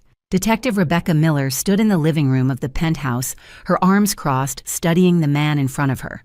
Damon Blackwell was 36, well-dressed in a charcoal suit, his dark hair neatly combed. He looked tired, red-rimmed eyes, pale skin, but his posture was controlled, composed, too composed. "Mr. Blackwell," Miller said evenly, "we need to ask you some questions about this morning." Damon nodded, his expression grave. "Of course. Anything I can do to help?" "You called 911 at 7:02 this morning and reported that your wife, Vivian Blackwell, was unresponsive. Is that correct?" "Yes." Damon's voice cracked slightly. "I found her in the bedroom. She wasn't breathing. There was a note. I thought—" He paused, covering his face with one hand. "I thought she'd taken her own life." Miller's partner, Detective Luis Morales, leaned against the wall, taking notes. "Here's the problem, Mr. Blackwell," Miller said, her tone hardening. "The body transported to the medical examiner's office this morning. It's not your wife." Damon blinked. "What?" "It's a mannequin, made of silicone, a training dummy." For a moment, Damon's face went completely blank. Then his eyes widened and he stood abruptly. "That's impossible," he said, his voice rising. "I saw her. She was lying right there on the bed. She wasn't moving. There was a note, a bottle of pills." "Where's your wife, Mr. Blackwell?" Miller asked quietly. "I don't know." Damon's hands shook as he ran them through his hair. "I don't understand what's happening. Someone must have taken her body. Or maybe this is some kind of mistake." "A mistake." Morales spoke for the first time, his voice flat. "You think EMTs and the medical examiner can't tell the difference between a corpse and a dummy?" Damon stared at him, his jaw working. "I don't know what to tell you. I saw my wife this morning. She was dead." Miller pulled out her phone and opened a photo. This is what was transported to OCME. She showed him the image, the silicone mannequin on the autopsy table, its blank face staring up at the ceiling.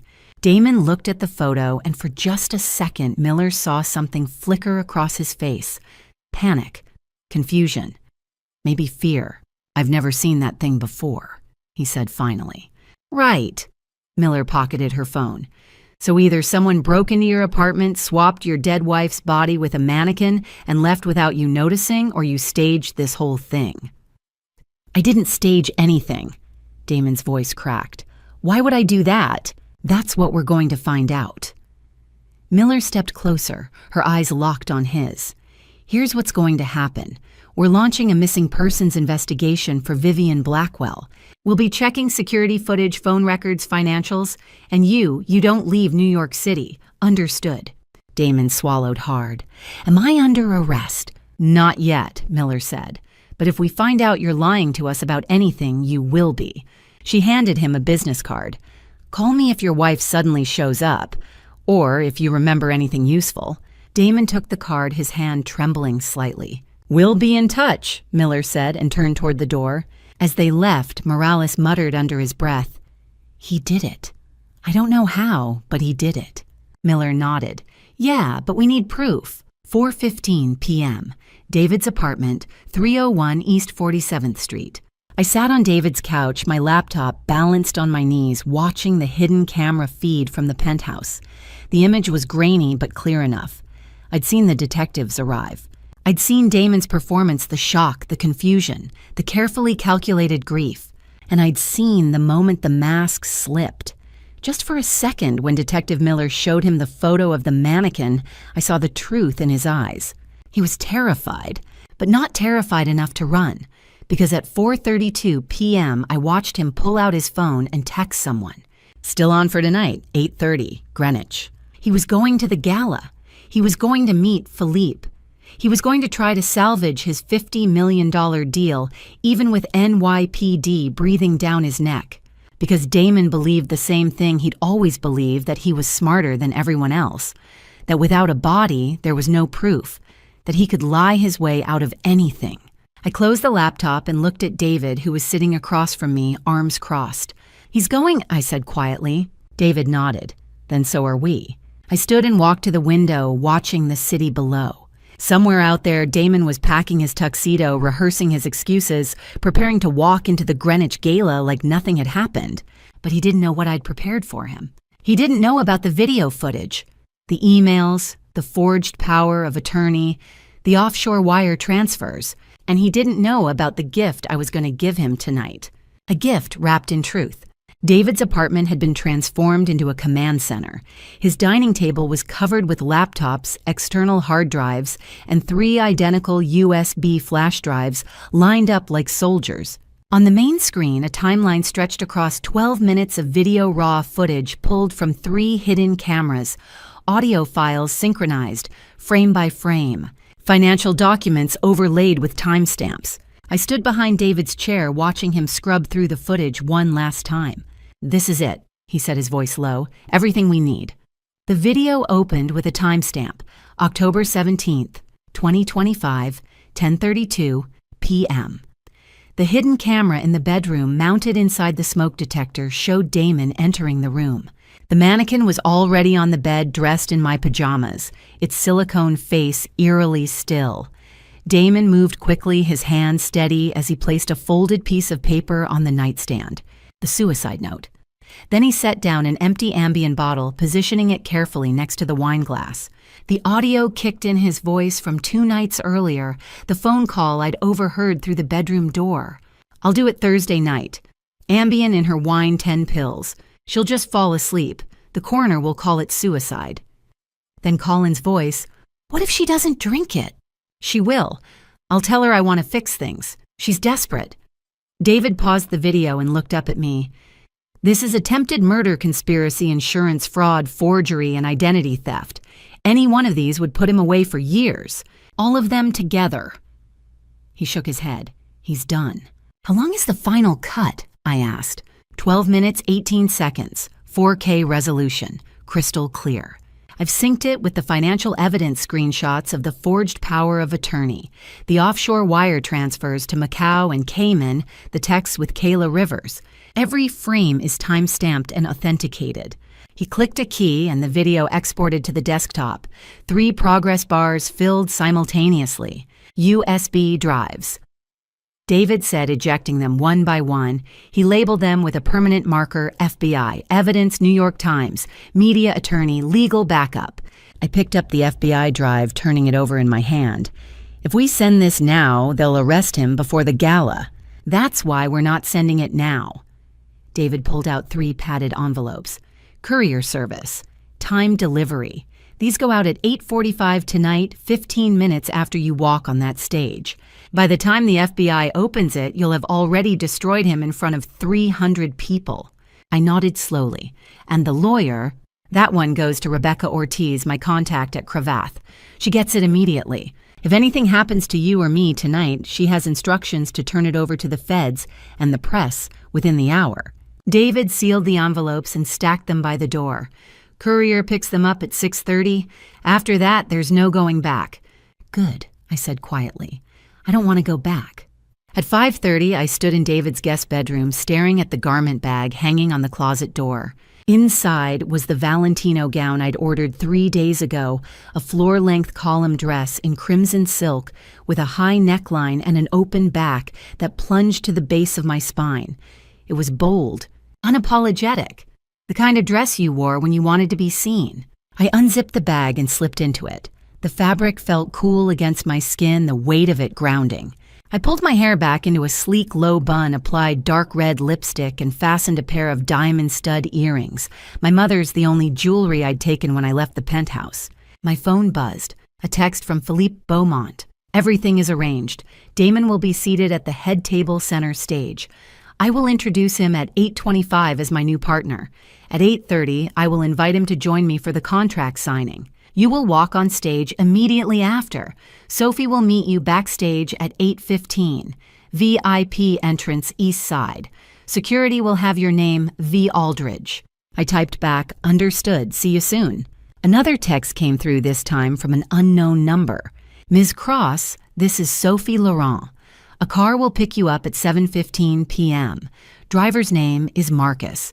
Black Mercedes license plate GHX 4491. He will take you directly to the VIP entrance. Do not use the main entrance. Confirm receipt. I replied, confirmed, thank you. David knocked on the door. You ready? I turned. His expression shifted surprise, maybe respect. You look... He paused, searching for the word. Dangerous. I smiled faintly. Good. At 6:30, David and I stood by the window, watching the courier van pull up to the curb below. A man in a blue uniform took the 3 envelopes, scanned them, and loaded them into the van. Within seconds, he was gone.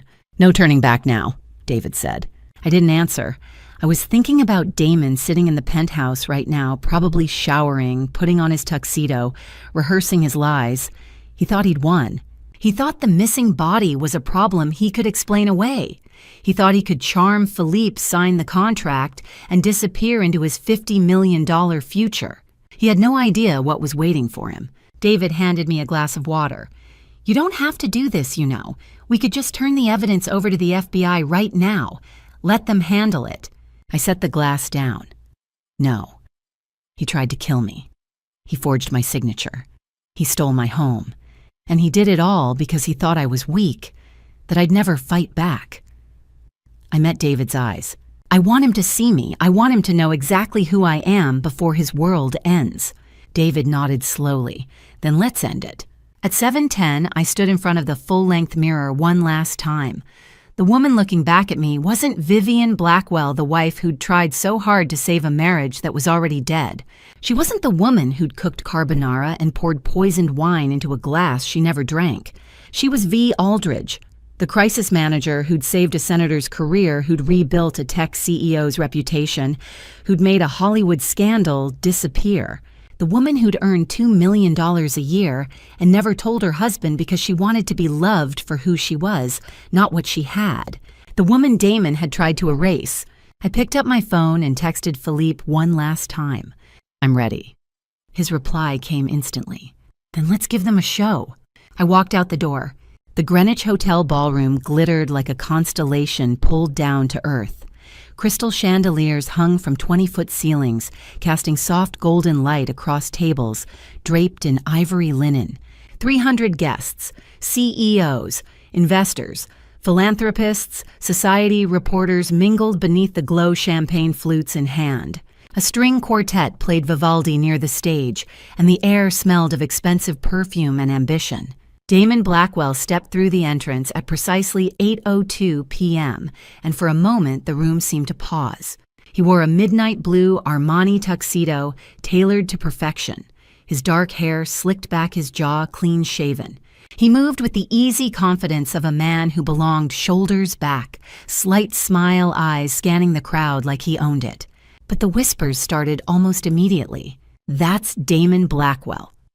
A woman in emerald silk murmured to her companion near the bar. "Apex Data Solutions. His wife went missing this morning." Missing. The man beside her raised an eyebrow. "I heard she was dead. Suicide." "No body." The woman corrected, her voice dropping. "NYPD is investigating. Some kind of staged death. It's all over page 6. Damon felt the weight of their stares but didn't flinch. He'd prepared for this. He knew what people would say. The key was to act like a man with nothing to hide, grieving, yes, but composed. Professional. A man who honored his commitments even in tragedy. He accepted a glass of champagne from a passing waiter and moved deeper into the room. Near the stage, he spotted Philippe Beaumont standing with a tall man in a gray suit. Richard Hammond, CEO of CyberShield. Damon recognized him from Forbes covers. Hammond was laughing at something Philippe had said, his hand gesturing animatedly. Damon approached, his smile widening. "Mr. Beaumont," he said smoothly, extending his hand. "I hope I'm not interrupting." Philippe turned, his expression neutral. He was 64, silver-haired, impeccably dressed in a black tuxedo with a pale blue pocket square. His eyes, sharp glacial, studied Damon for a beat too long before he shook his hand. "Mr. Blackwell." Philippe said, his French accent wrapping around the syllables. "I was not certain you would come." "Of course I came," Damon said, his voice steady. "We have a contract to finalize." Philippe's smile didn't reach his eyes. "Yes, the contract." Richard Hammond glanced between them, sensing tension. "I'll leave you two to talk business," he said, clapping Philippe on the shoulder. "Good to see you, Philippe." "À bientôt, Richard," Philippe replied. Hammond walked away and Damon stepped closer, lowering his voice. "I have the signed documents," Damon said. "Everything you requested. I know the timing is unfortunate, but I assure you my personal situation won't affect our partnership." Philippe tilted his head slightly. "Your wife is missing, no—" Damon's jaw tightened, but he recovered quickly. "It's a complicated situation. The police are investigating, but I have every confidence it will be resolved soon." "I see." Philippe's gaze was unreadable. "And you are still able to fulfill your obligations under our agreement." "Absolutely," Damon said. "Apex Data Solutions is stronger than ever. This deal will change everything for both of us." Philippe studied him for another long moment. Then he nodded. "Very well. At 8:30, I will make an announcement. I will introduce you to the room and we will finalize the signing on stage. A photo opportunity for the press." He gestured toward the dozen journalists scattered throughout the ballroom, cameras ready. Damon's smile widened. "Perfect. Thank you, Mr. Beaumont. You won't regret this." "I am certain I will not," Philippe said quietly. Damon shook his hand again and turned away, his heart pounding. He'd done it. Despite everything, the missing body, the police interrogation, the whispers, he'd secured the deal. In 12 minutes, he'd be standing on that stage, shaking Philippe's hand in front of 300 witnesses and a dozen cameras. The $50 million would be his. He could pay off the debts, disappear with Kayla, start over. 12 minutes. That's all that stood between him and freedom. At 8:18 p.m., Damon slipped into a side corridor near the restrooms, pulling out his phone. He needed a moment to breathe, to think. His hands were steadier than he'd expected, but his pulse hammered in his ears. Damon. He turned. Kayla Rivers stood at the end of the hallway, her arms crossed. She wore a fitted black dress, her dark hair loose around her shoulders, officially here as his marketing consultant, though everyone whispered she was something more, and her expression was somewhere between worry and fear. "Kayla," Damon said, stepping toward her, "what are you doing back here?" "I heard people talking," she whispered, glancing over her shoulder. "They're saying Vivian's missing, that the police think you staged her death." Damon took her hands, his voice low and calm. "Don't listen to them. It's gossip. Vivian is gone, but everything is under control. The police have no proof of anything. By tomorrow, this will all blow over." Kayla searched his face. "Are you sure?" "I'm sure." He squeezed her hands. "After tonight, after I sign this contract, we're free. Monaco, the Mediterranean. Everything we talked about." She nodded slowly, but her eyes didn't lose their edge of doubt. "You seem too calm." "Because I planned for this." Damon said, his smile sharp. "I'm always 3 steps ahead, Kayla. You know that." She wanted to believe him. She could feel the pull of his confidence, the way he made everything sound inevitable. But something about the way he held himself, the tension in his shoulders, the way his eyes kept darting toward the ballroom made her uneasy. He's lying, she thought, or he's about to lose everything. But she said nothing. She nodded, kissed him lightly on the cheek, and walked back toward the ballroom. Damon watched her go, then checked his watch. 8:24 p.m. 6 minutes. He straightened his tie, rolled his shoulders back, and walked toward the ballroom entrance. The stage was visible through the open doors, Philippe standing near the microphone, Sophie Laurent, adjusting a display screen. Everything was ready. Damon stepped into the light. And at that exact moment, at the VIP entrance on the east side of the ballroom, a woman in a crimson Valentino gown stepped through the door. The security guard glanced at his list. "Name." "V. Aldridge," she said quietly. He nodded and opened the door. Vivian Cross walked into the room. "Before I walk onto that stage and face the man who tried to erase me, before I show you the moment everything he built came crashing down, I need to know you're still with me. Comment 1 if you're ready for the truth. Just so you know, what comes next includes dramatized elements for storytelling, and some details may not be exact. If you'd rather not continue, this is your moment to pause. But if you want to see justice served, stay with me." The lights in the ballroom dimmed. Conversations faltered. 300 guests turned toward the stage where a single spotlight pooled in gold. The string quartet fell silent. Philippe Beaumont stood at the microphone, his silver hair gleaming under the light, his hands folded calmly in front of him. "Ladies and gentlemen," he said, his French accent wrapping around the words like silk, "thank you for joining us tonight. Before we proceed with our scheduled program, I would like to introduce a very special guest." He paused, letting the silence stretch. "Someone who has a story to share. A story about betrayal, survival, and the courage to speak the truth." Murmurs rippled through the crowd. Heads turned searching. "Please welcome." Philippe continued stepping aside. "Ms. Vivian Cross." The side door opened, and Vivian walked onto the stage. The room erupted. Not in applause, in shock. A collective gasp swept through the ballroom like a wave breaking. Champagne glasses froze mid-air. Phones were yanked from pockets. 12 journalists surged forward, cameras snapping. "Oh my God, that's Vivian Blackwell, the missing woman. She's alive." Vivian moved with slow, deliberate grace, her crimson Valentino gown trailing behind her like a ribbon of fire.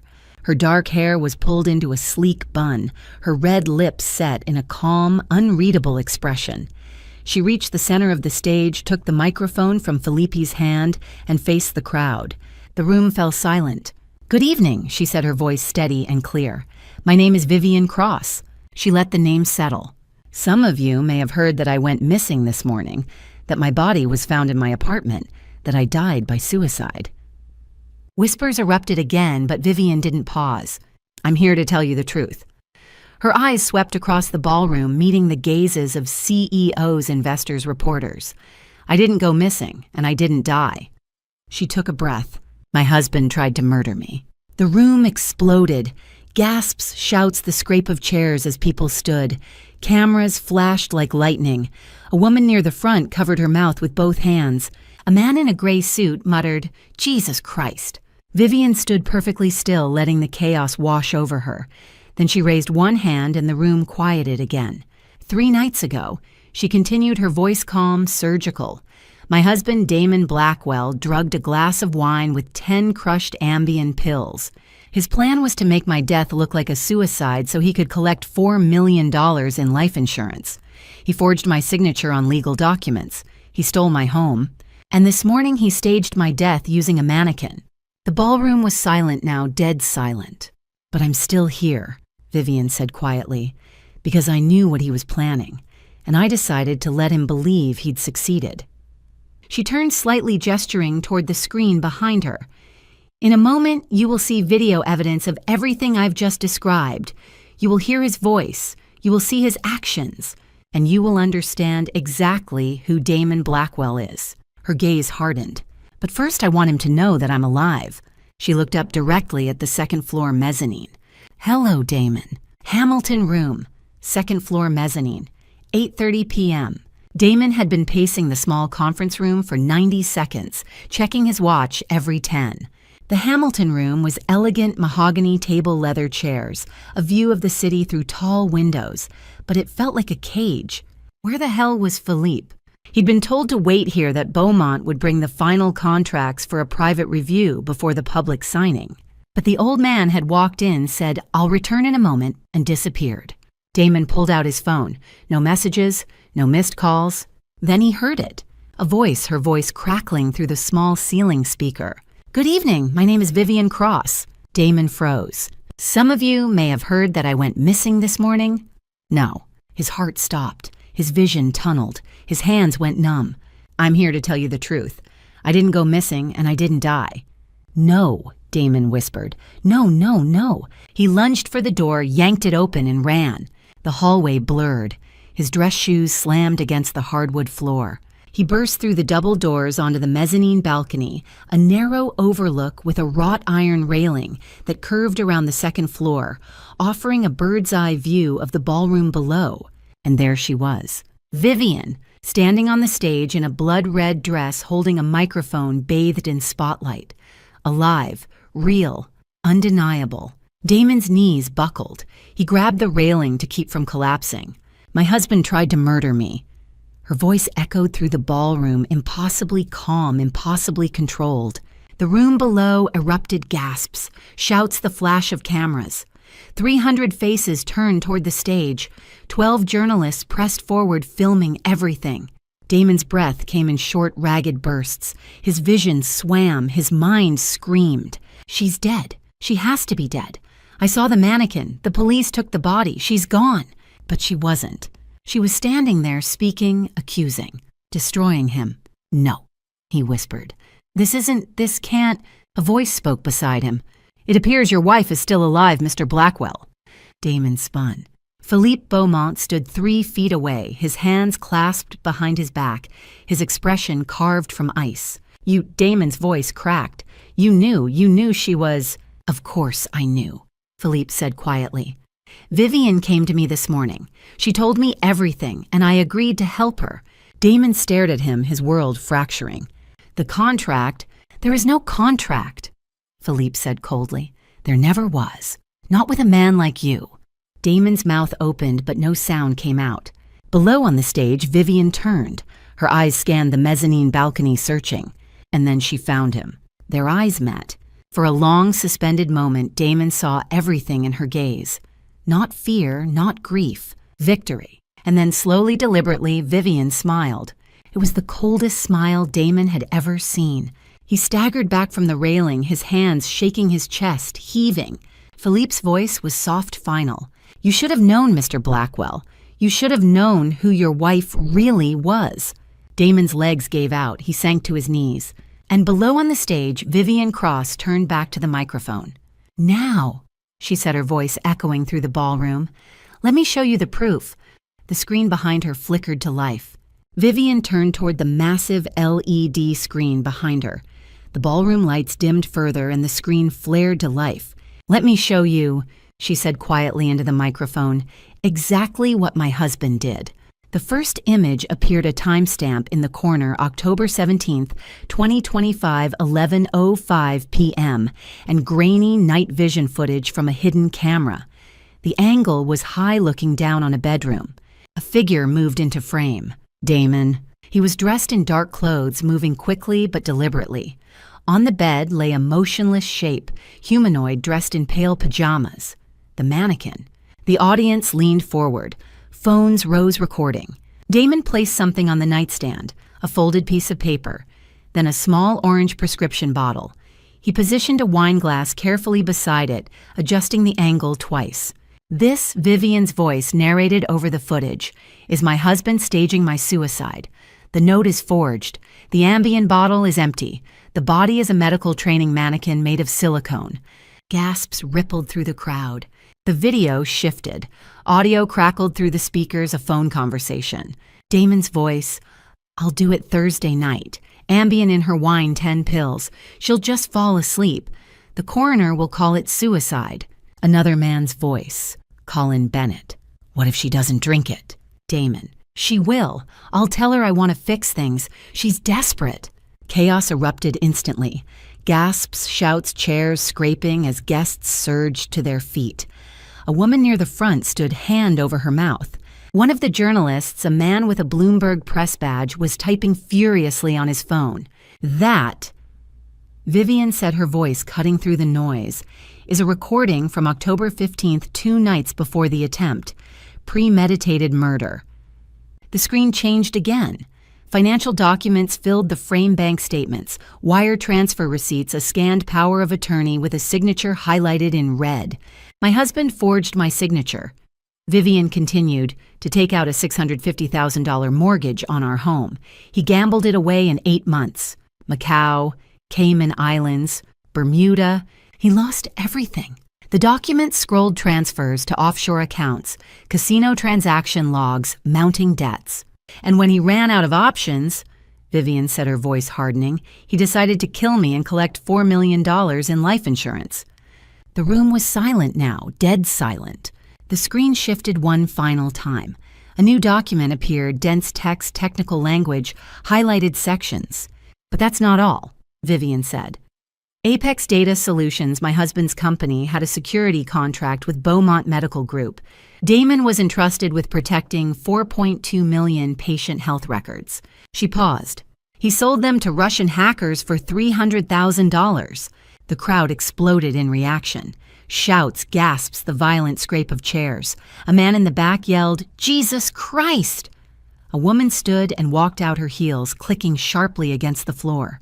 On the screen, email chains appeared, coded messages, cryptocurrency wallet addresses, lists of stolen patient data, HIPAA violations, federal crimes, enough evidence to bury Damon for decades. Vivian let the chaos build.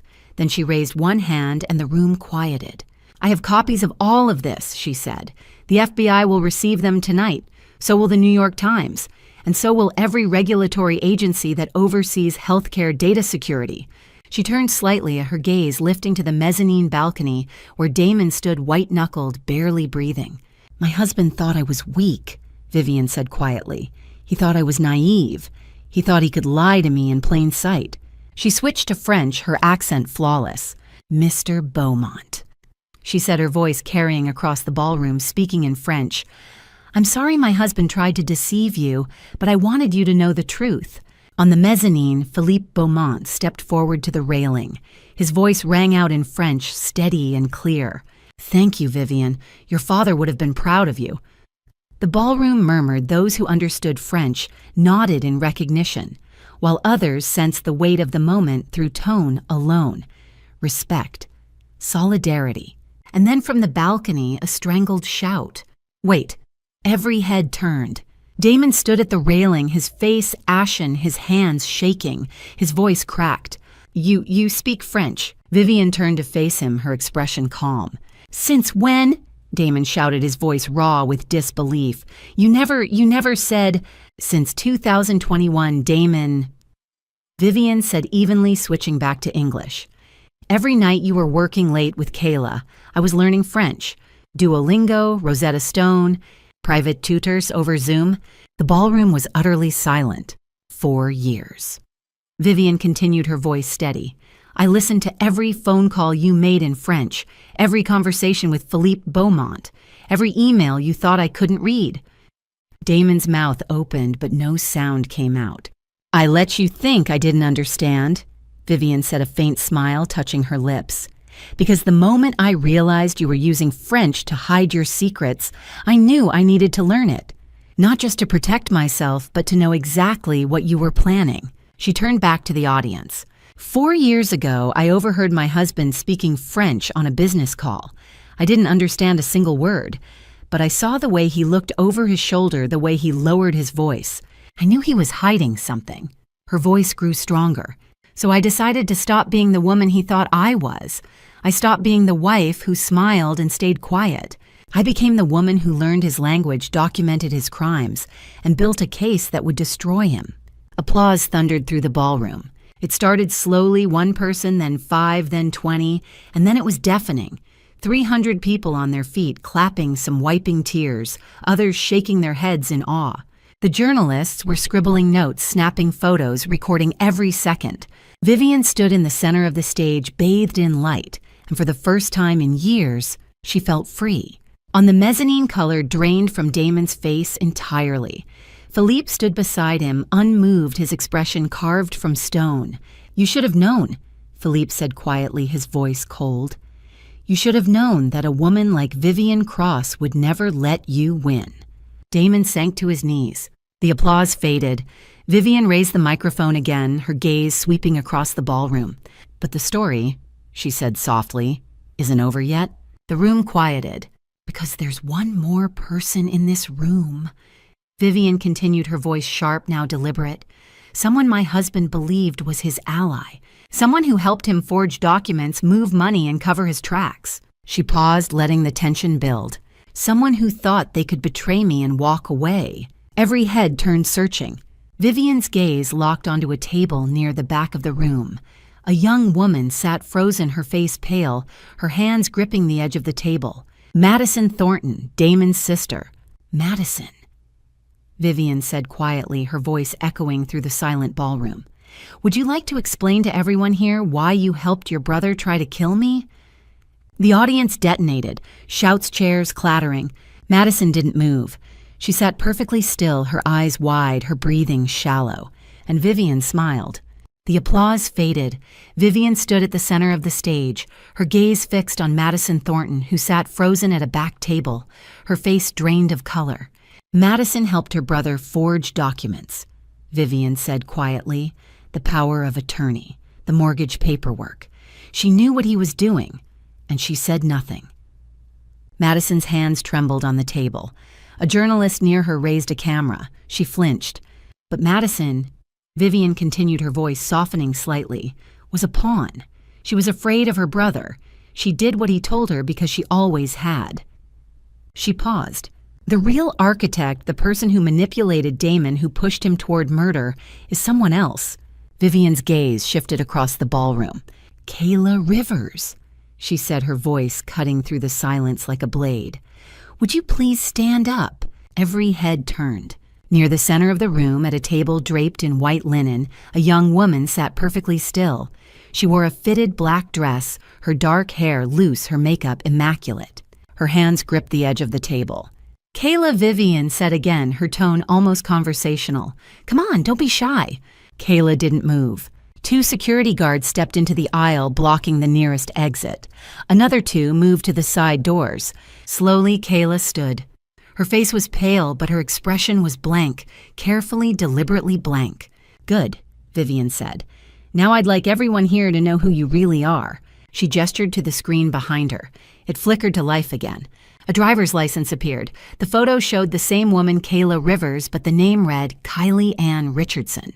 Gasps rippled through the crowd. Kayla Rivers. Vivian said, her voice steady, is not a marketing consultant. She's not a model. She's a professional con artist. The screen changed.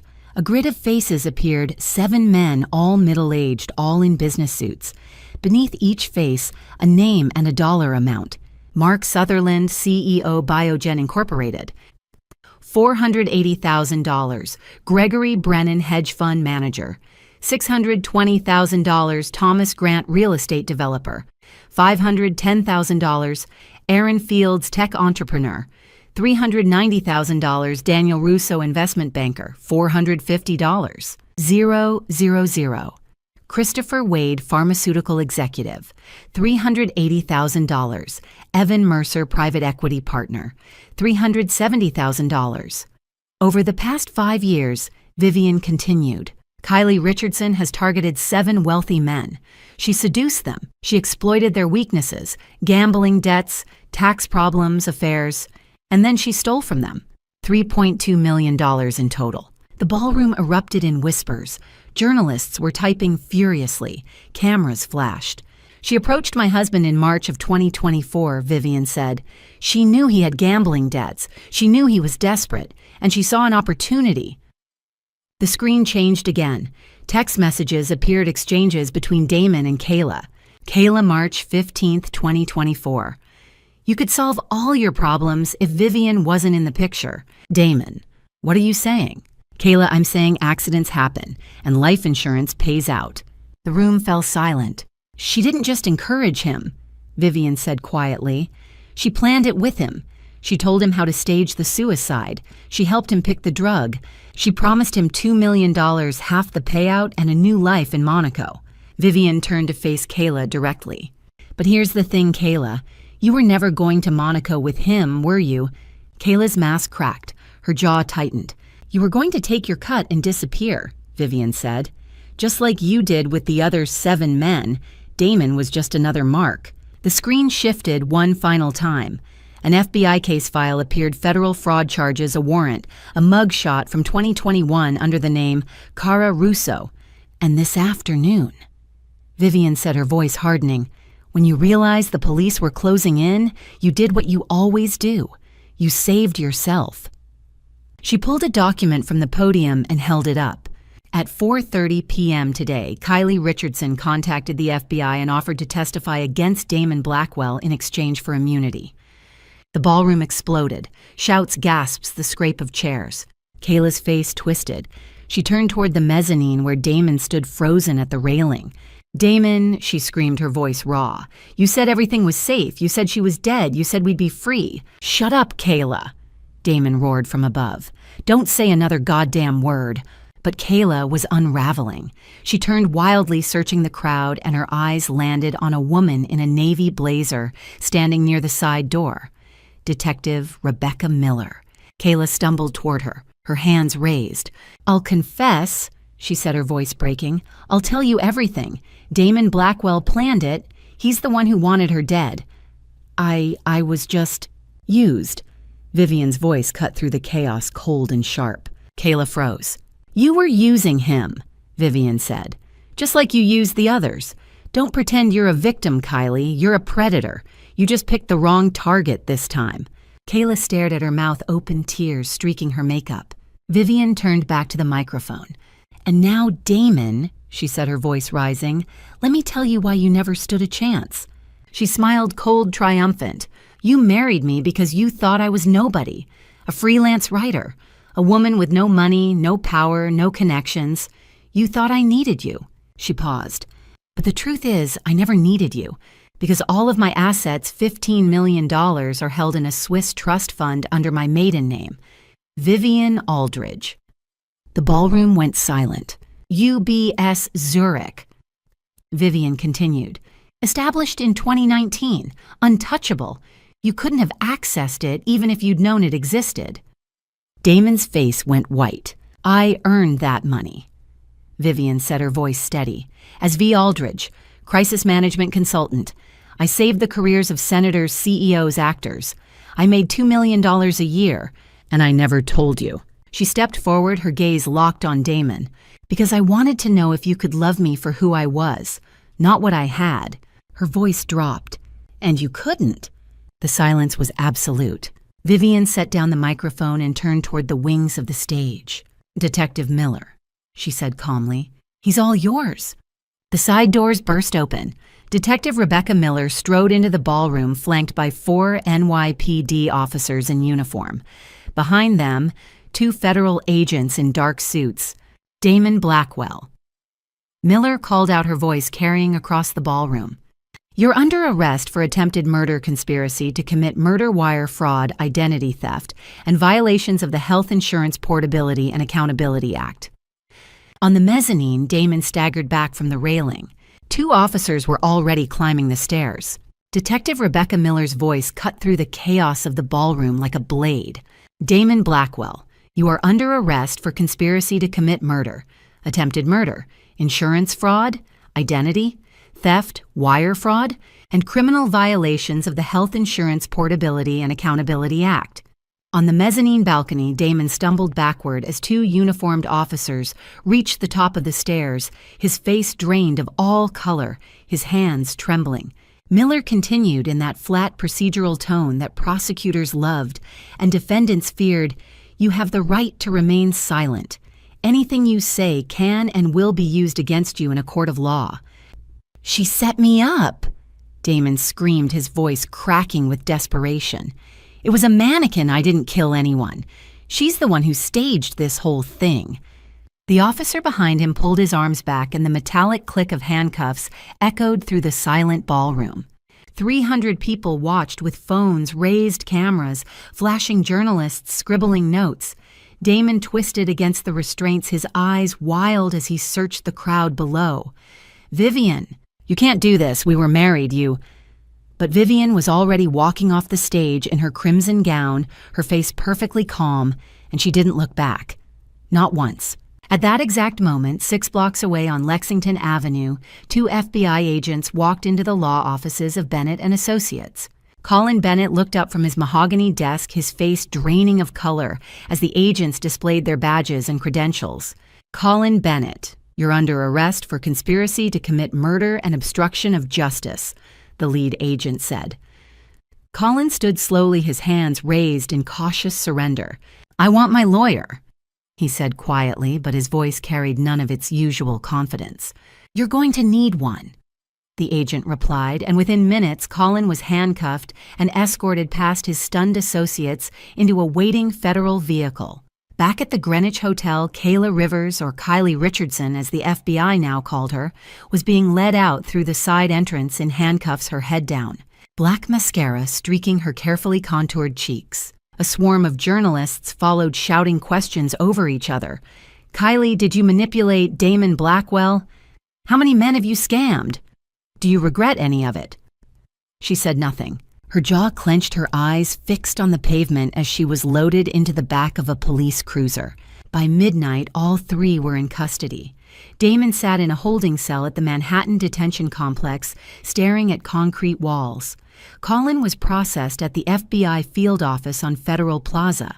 Kayla was held at the Metropolitan Correctional Center, her fingerprints matching 4 different aliases in federal databases. The media exploded overnight. The mannequin murder plot, CEO's deadly deception, crisis manager's perfect revenge, and by morning, the story was on every front page from the New York Times to the Daily Mail. 1 week later, after days of jurisdictional coordination between NYPD, FBI, and federal prosecutors, complicated by the Columbus Day weekend, the arraignment was finally scheduled for October 25th. The Manhattan Criminal Courthouse was overflowing with reporters, sketch artists, and curious onlookers who'd lined up at dawn for a seat in the gallery. At 10 o'clock, sharp Judge Elena Rodriguez called Damon Blackwell's arraignment to order. He stood in an orange Department of Corrections jumpsuit, hands cuffed in front of him, looking 2 decades older than the man who'd walked into the Greenwich Gala in an Armani tuxedo just 7 days earlier, Assistant U.S. Attorney Marcus Delgado read the charges in a clear, measured voice that left no room for doubt: conspiracy to commit murder, attempted murder in the first-degree wire fraud, aggravated identity theft, and criminal violations of HIPAA. If convicted on all counts, Delgado said, pausing for emphasis, Mr. Blackwell faces a combined sentence of 60 years in federal prison without the possibility of parole. The courtroom erupted in whispers and gasps. Judge Rodriguez banged her gavel twice. "Bail," she asked. "Denied, Your Honor," Delgado replied. "The defendant is a flight risk with documented offshore accounts and a demonstrated history of deception and fraud." The judge nodded. "Agreed. Mr. Blackwell will remain in federal custody pending trial." Across the hall in a smaller courtroom, Colin Bennett stood before a different judge, his plea deal finalized after 3 days of negotiation. "Mr. Bennett, you have agreed to plead guilty to conspiracy to commit murder in exchange for a reduced sentence of 7 years in federal prison and full cooperation with the prosecution. Is that correct?" the judge asked. "Yes, Your Honor," Colin said quietly, his voice barely audible. Sentencing is scheduled for January 2026. In yet another courtroom that same afternoon, Kayla Rivers, now formally identified as Kylie Ann Richardson, stood before a judge as prosecutors outlined 12 years in federal prison for conspiracy wire fraud across 7 documented cases and aggravated identity theft. Her immunity deal had collapsed after her public outburst at the gala violated the strict confidentiality clause of her cooperation agreement. Federal prosecutors argued she'd compromised the investigation by revealing details to 300 witnesses and a dozen journalists, and now she faced the full weight of federal prosecution. "Do you understand the charges, Miss Richardson?" the judge asked. "Yes," Kayla whispered, her shoulders sagging in defeat. By the end of October, the consequences had rippled through every corner of Damon's life. Apex Data Solutions declared bankruptcy on October 28th, its stock plummeting from $47 per share to $2.80, a 94% collapse that wiped out millions in shareholder value. The FBI seized all company assets under criminal forfeiture laws, and federal investigators began combing through 4 years of financial records. The penthouse at 157 West 57th Street was returned to Vivian after the bank, facing a multi-million-dollar fraud lawsuit, reversed the $650,000 mortgage, and issued a formal written apology. The $4 million MetLife insurance policy was voided, with the company confirming no payout would ever be made. Madison Thornton Damon's younger sister was questioned extensively, but ultimately not charged. Prosecutors determined she'd acted under her brother's coercion and psychological control. She resigned from Apex, left New York, and moved to Portland to start over. And on November 2nd, 2 weeks after the gala, Vivian sat at a small wrought iron table outside a cafe in Montmartre, a cappuccino steaming gently in the cool Parisian morning air. She wore a cream cashmere sweater and dark jeans, her hair loose and unstyled, no makeup, and for the first time in years she looked at peace. In the distance, beyond the sloping rooftops and chimney pots, the Eiffel Tower rose like a delicate iron needle against the pale blue sky. Her phone buzzed with a message from Philippe Beaumont. "Welcome to the team. The board is thrilled. Take your time in Paris. We'll see you in New York when you're ready." She smiled and set the phone face down on the table. Her new position, Director of Crisis Management North American Operations, Beaumont Medical Group, came with a salary of €280,000 per year, plus equity, and Philippe had insisted she take a full month in Paris before starting officially in January. Vivian sipped her coffee and watched the city move around her couples, walking hand in hand, an elderly artist sketching tourists near the Basilica steps, a street musician playing Piaf on a battered violin. She thought about the past 4 years, the late nights learning French, while Damon slept the moment she'd overheard him plotting her murder, the mannequin on the bed, the gala, the look of absolute shock on his face when he realized she was alive. She thought about the woman she'd been, Vivian Blackwell, the devoted wife who'd tried so desperately to save a marriage that was already dead, and the woman she'd become. Not Vivian Blackwell. Not even Vivian Aldridge. Just Vivian, the woman who had saved herself. She opened the leather-bound journal Philippe had given her and wrote in careful script, "For 4 years I lived in the shadow of a man who believed I wasn't worth knowing. He spoke a language he thought I couldn't understand. He built a life he thought I couldn't see. He planned a murder he thought I couldn't survive. But I learned his language. I saw his lies. And I survived. Because the truth is, the best revenge isn't destroying your enemy. It's showing them they were never powerful enough to destroy you. She closed the journal, raised her cup in a silent toast to her father and Philippe and David and herself, and smiled as the Paris morning sunlight broke through the clouds and warmed her face. Somewhere across the Atlantic, Damon Blackwell sat in a federal holding cell awaiting trial. But here, in a cafe in Montmartre, Vivian was finally completely free. The story was over and her life was just beginning. And to you listening to this story, remember this: I never thought family betrayal could come from the person who promised to love me forever. I never imagined that the man I called my husband would plan my murder while I slept in the next room. But God saw everything. When Damon whispered his plans in French thinking I couldn't understand, God gave me the strength to learn that language. When he placed that mannequin in my bed, God protected me and gave me wisdom to stay 3 steps ahead. And when I stood on that stage in front of 300 people, it wasn't my revenge, it was God's justice working through me. But here's what I learned about family revenge: it doesn't heal you. Watching Damon get arrested didn't erase the 4 years I lost. Seeing him sentenced to 60 years didn't bring back the woman I was before the betrayal. Revenge gives you closure, but it doesn't give you peace.